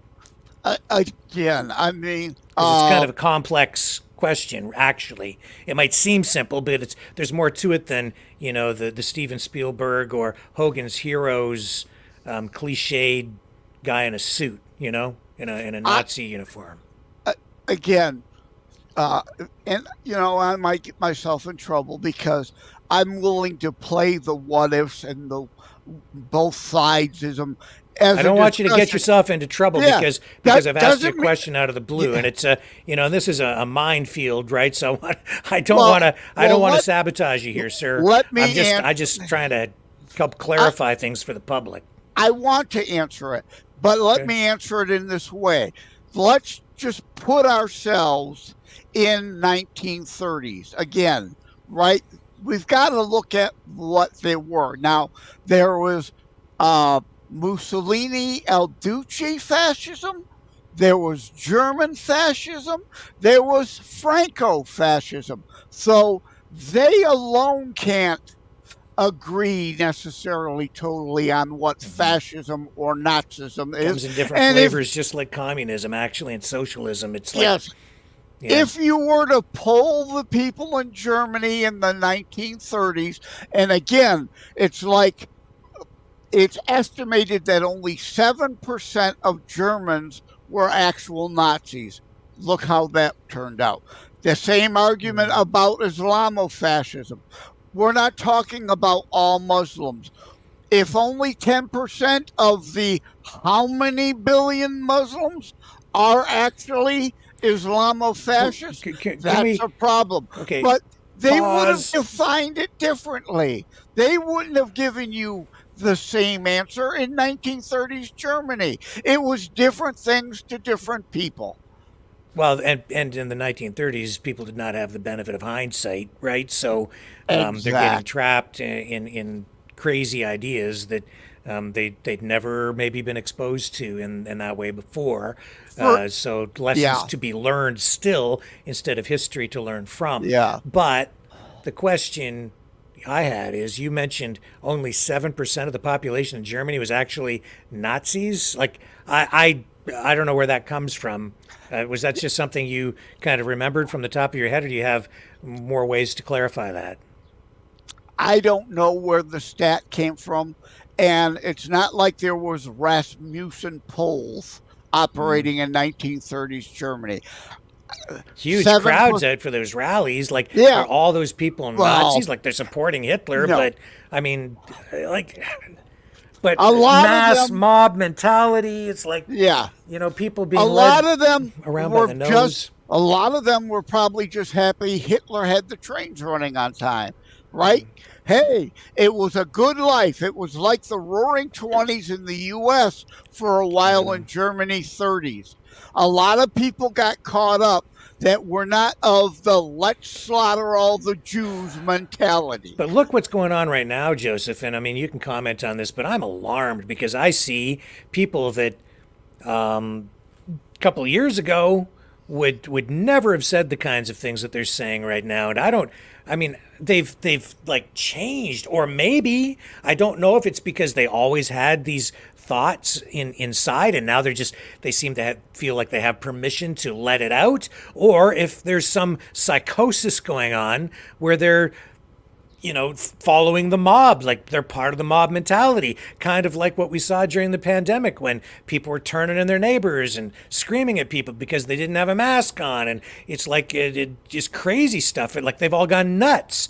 And I just see all this bigotry and hatred and division and prejudice and anti-Jew talk and like, you're a Zionist, which means, you know what it really means. Like, so are those people Nazis, or are they being manipulated psychologically? And if they, like, what point do you start to lay blame? Like these young guys I showed earlier tonight, harassing, intimidating, bullying that Jewish student who was just trying to get onto campus, and they're threatening to beat him up, and like like those guys,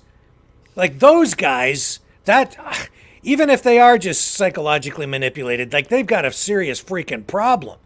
Okay? And that's unacceptable. We need to stop that. But at what point do you start to, this is a difficult question. Where do you start to lay blame? Where do you begin to forgive people? What constitutes somebody being an actual Nazi? Do you have to put the uniform on with the swastika, or is it what's in your heart, or is it how you feel, what you think, how do you classify someone when you don't even really know what's in their minds, unless it's Minority Report time and we start to read people's minds and have pre-crimes and judge people based on, I don't know, what they've said online or social media, and you see what I'm saying? Yeah. Well, I tried to separate again. Try to put yourself in that time, and it was different. Like you said, we all have the hindsight perspective now. And Nazism today is pretty much clear anti-Semitic. We want to kill all Jews. I mean, the bottom line comes to that usually. So they're supporting that. They're supporting that. Here's what I want to clarify with you, right? You're a Christitutionalist, you say. So that's a kind of a term that you've adopted, but I'd say you're conservative. Is that accurate? Yeah, well, I invented Christitutionalist because, of course, conservative, liberal. I'm like Reagan. Reagan said, I don't want the right paradigm, bring me up, down. Does it lift up the people, or does it lift up government and tear down freedoms? So I wanted to introduce that new paradigm also, to get away from liberal conservative that have become slurs. So I created Christitutionalist, Christian-based constitutionalism. So that would alarm some people immediately, just because you get that Christian in there. So they're automatically probably thinking that you're some sort of a white Christian nationalist, white supremacist or something. No. Exactly. But again, what they don't understand, they automatically want to slur, right? So I agree. There is that problem or concern. They could try to associate that. That is not what it is. I am all about, like I say on the back of the book, the Jeffersonian letter, the left bastardization of his letter. It's not in our founding documents about the federal government cannot establish its own official religion. The states could, and many of the states did. There's not a separation of church and state, and the left want separation from church to state. So Christitutionalism, if you want to put an ism on the end, is all about our Judeo-Christian foundations. I would, you combine religion with state power, and you really combine them. Okay, like Islamofascism. And let me finish. You combine those two things, and if you're looking at something like they have in Iran, that in my mind is very fascistic, because you've combined these things, but it's mandatory, right? This and the laws that they have in Iran are derived from Islamism, right? So because that forms the actual, that is the final word on the law, is the religion, right? And because it's more authoritarian and it overarches, and they're so entwined, that to me is a very fascistic thing. And America, even though it's you have a foundation of Judeo-Christian values, it's not mandatory. People can have any religion they want.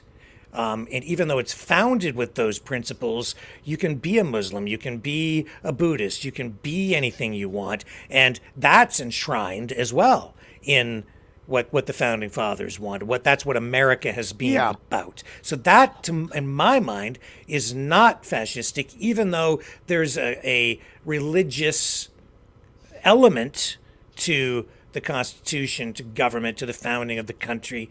It's not fascistic in that sense. The constitutionalist is the latter, not the former. I'm not talking about merging Christianity and the state. It is anti-federalist. It is, even though most of our laws are indeed based on biblical tenets, thou shalt not murder. It's not thou shalt not kill. It's thou shalt not murder innocents. Biblical self-defense, it's in there. You can. The death penalty, Genesis, Leviticus, Deuteronomy, those who kill, those who sheddeth man's blood shall have his blood sheddeth by man back, more or less, right? The death penalty is biblical. So killing is acceptable in certain situations. Murder of innocents is not. And yes, this is very much an anti-federalist movement. Smaller government, not merging Christianity with an like the Purge, like the idiots on the left like to point to the Purge films and say anyone who's a Christian wants a theological fascistic state, like you're talking about, based on Christianity, like the Islamofascism is based on a warped aspects of Islam. So yeah, no, not that. So this is a good conversation. I'm glad we had this, because what we've been able to firmly establish here is that you are not a Nazi. Again, I still have no doubt someone after the show will be on Twitter. Blah, blah, blah, blah. He's a Nazi. He's a Nazi. And you know who I'm talking about. Well, it's okay. But I just wanted to establish that, since we were in the conversation anyway. And since you're not a Nazi, I guess you can come back. Well, again, certain people have to use that Zelensky tactic, right? They can't win on the merits of discussions. Well, so, it's cool, man. Like, I love you, and that's just all there is to that. So I know what you're all about, and I think that you're very freedom-oriented. You're limited government, I think, generally absolutely, speaking. yes. And I'm not no government.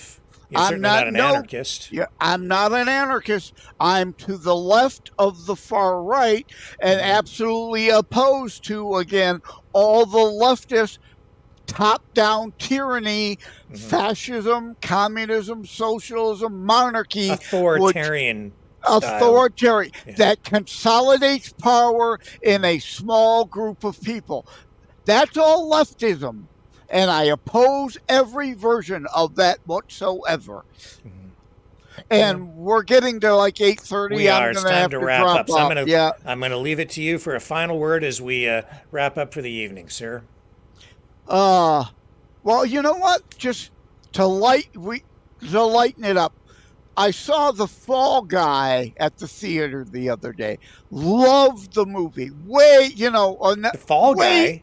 The Fall Guy. Based on the TV show? Yes. Come on. Yeah. I'm not even paying attention. I didn't know they did that. Great. Any and every excuse to find a way to get an extra stunt in, because it is, of course, dedicated to stunt people. The whole point of the film. It's a blast. It's so, action, explosions, way over. Some drama and romance. Is Lee Majors in it? Does he make a cameo? Well, I shouldn't say it, but yes, he makes a cameo. There are I will say that because I won't spoil other cameos at the end, though. Okay. There's a real surprising one that's kind of fun at the end that you won't see coming. But yeah, so it's a lot of fun. It's great, wild over the top stuff. And Because, yes, I love the Fall Guy TV series. Okay.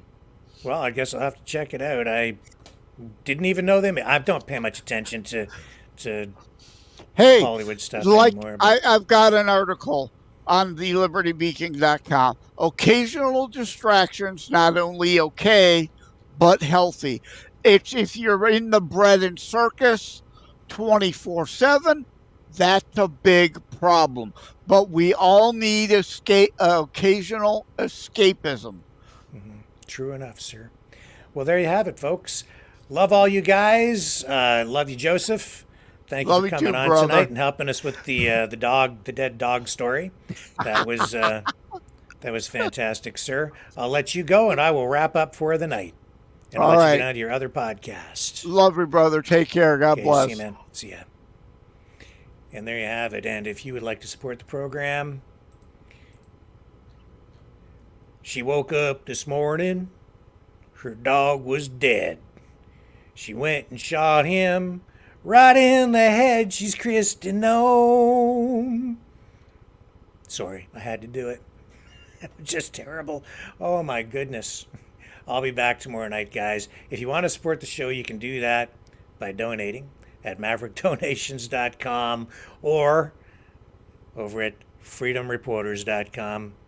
I did receive a couple of donations in the last week, and I am so appreciative, and I need to get around to sending out my thank you emails. I'll be doing that hopefully in the next day or two. I'm just so darn busy. It's hard to keep up. So I'll just say thank you right here. More helpful than you can possibly know. Really, really, really helpful. So thank you, thank you, thank you. And you can support the channel at freedomreporters.com, folks. And make sure you like, share, subscribe. Hit the notification bell if you subscribe over on YouTube. And yeah, please take a look over there at our Rumble channels. And subscribe over there too, because that's the free speech platform. And we ain't going to get banned over there as we have been on Facebook.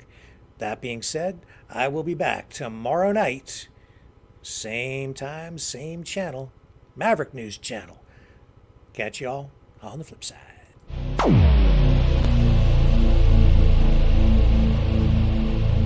This has been a Maverick Multimedia production.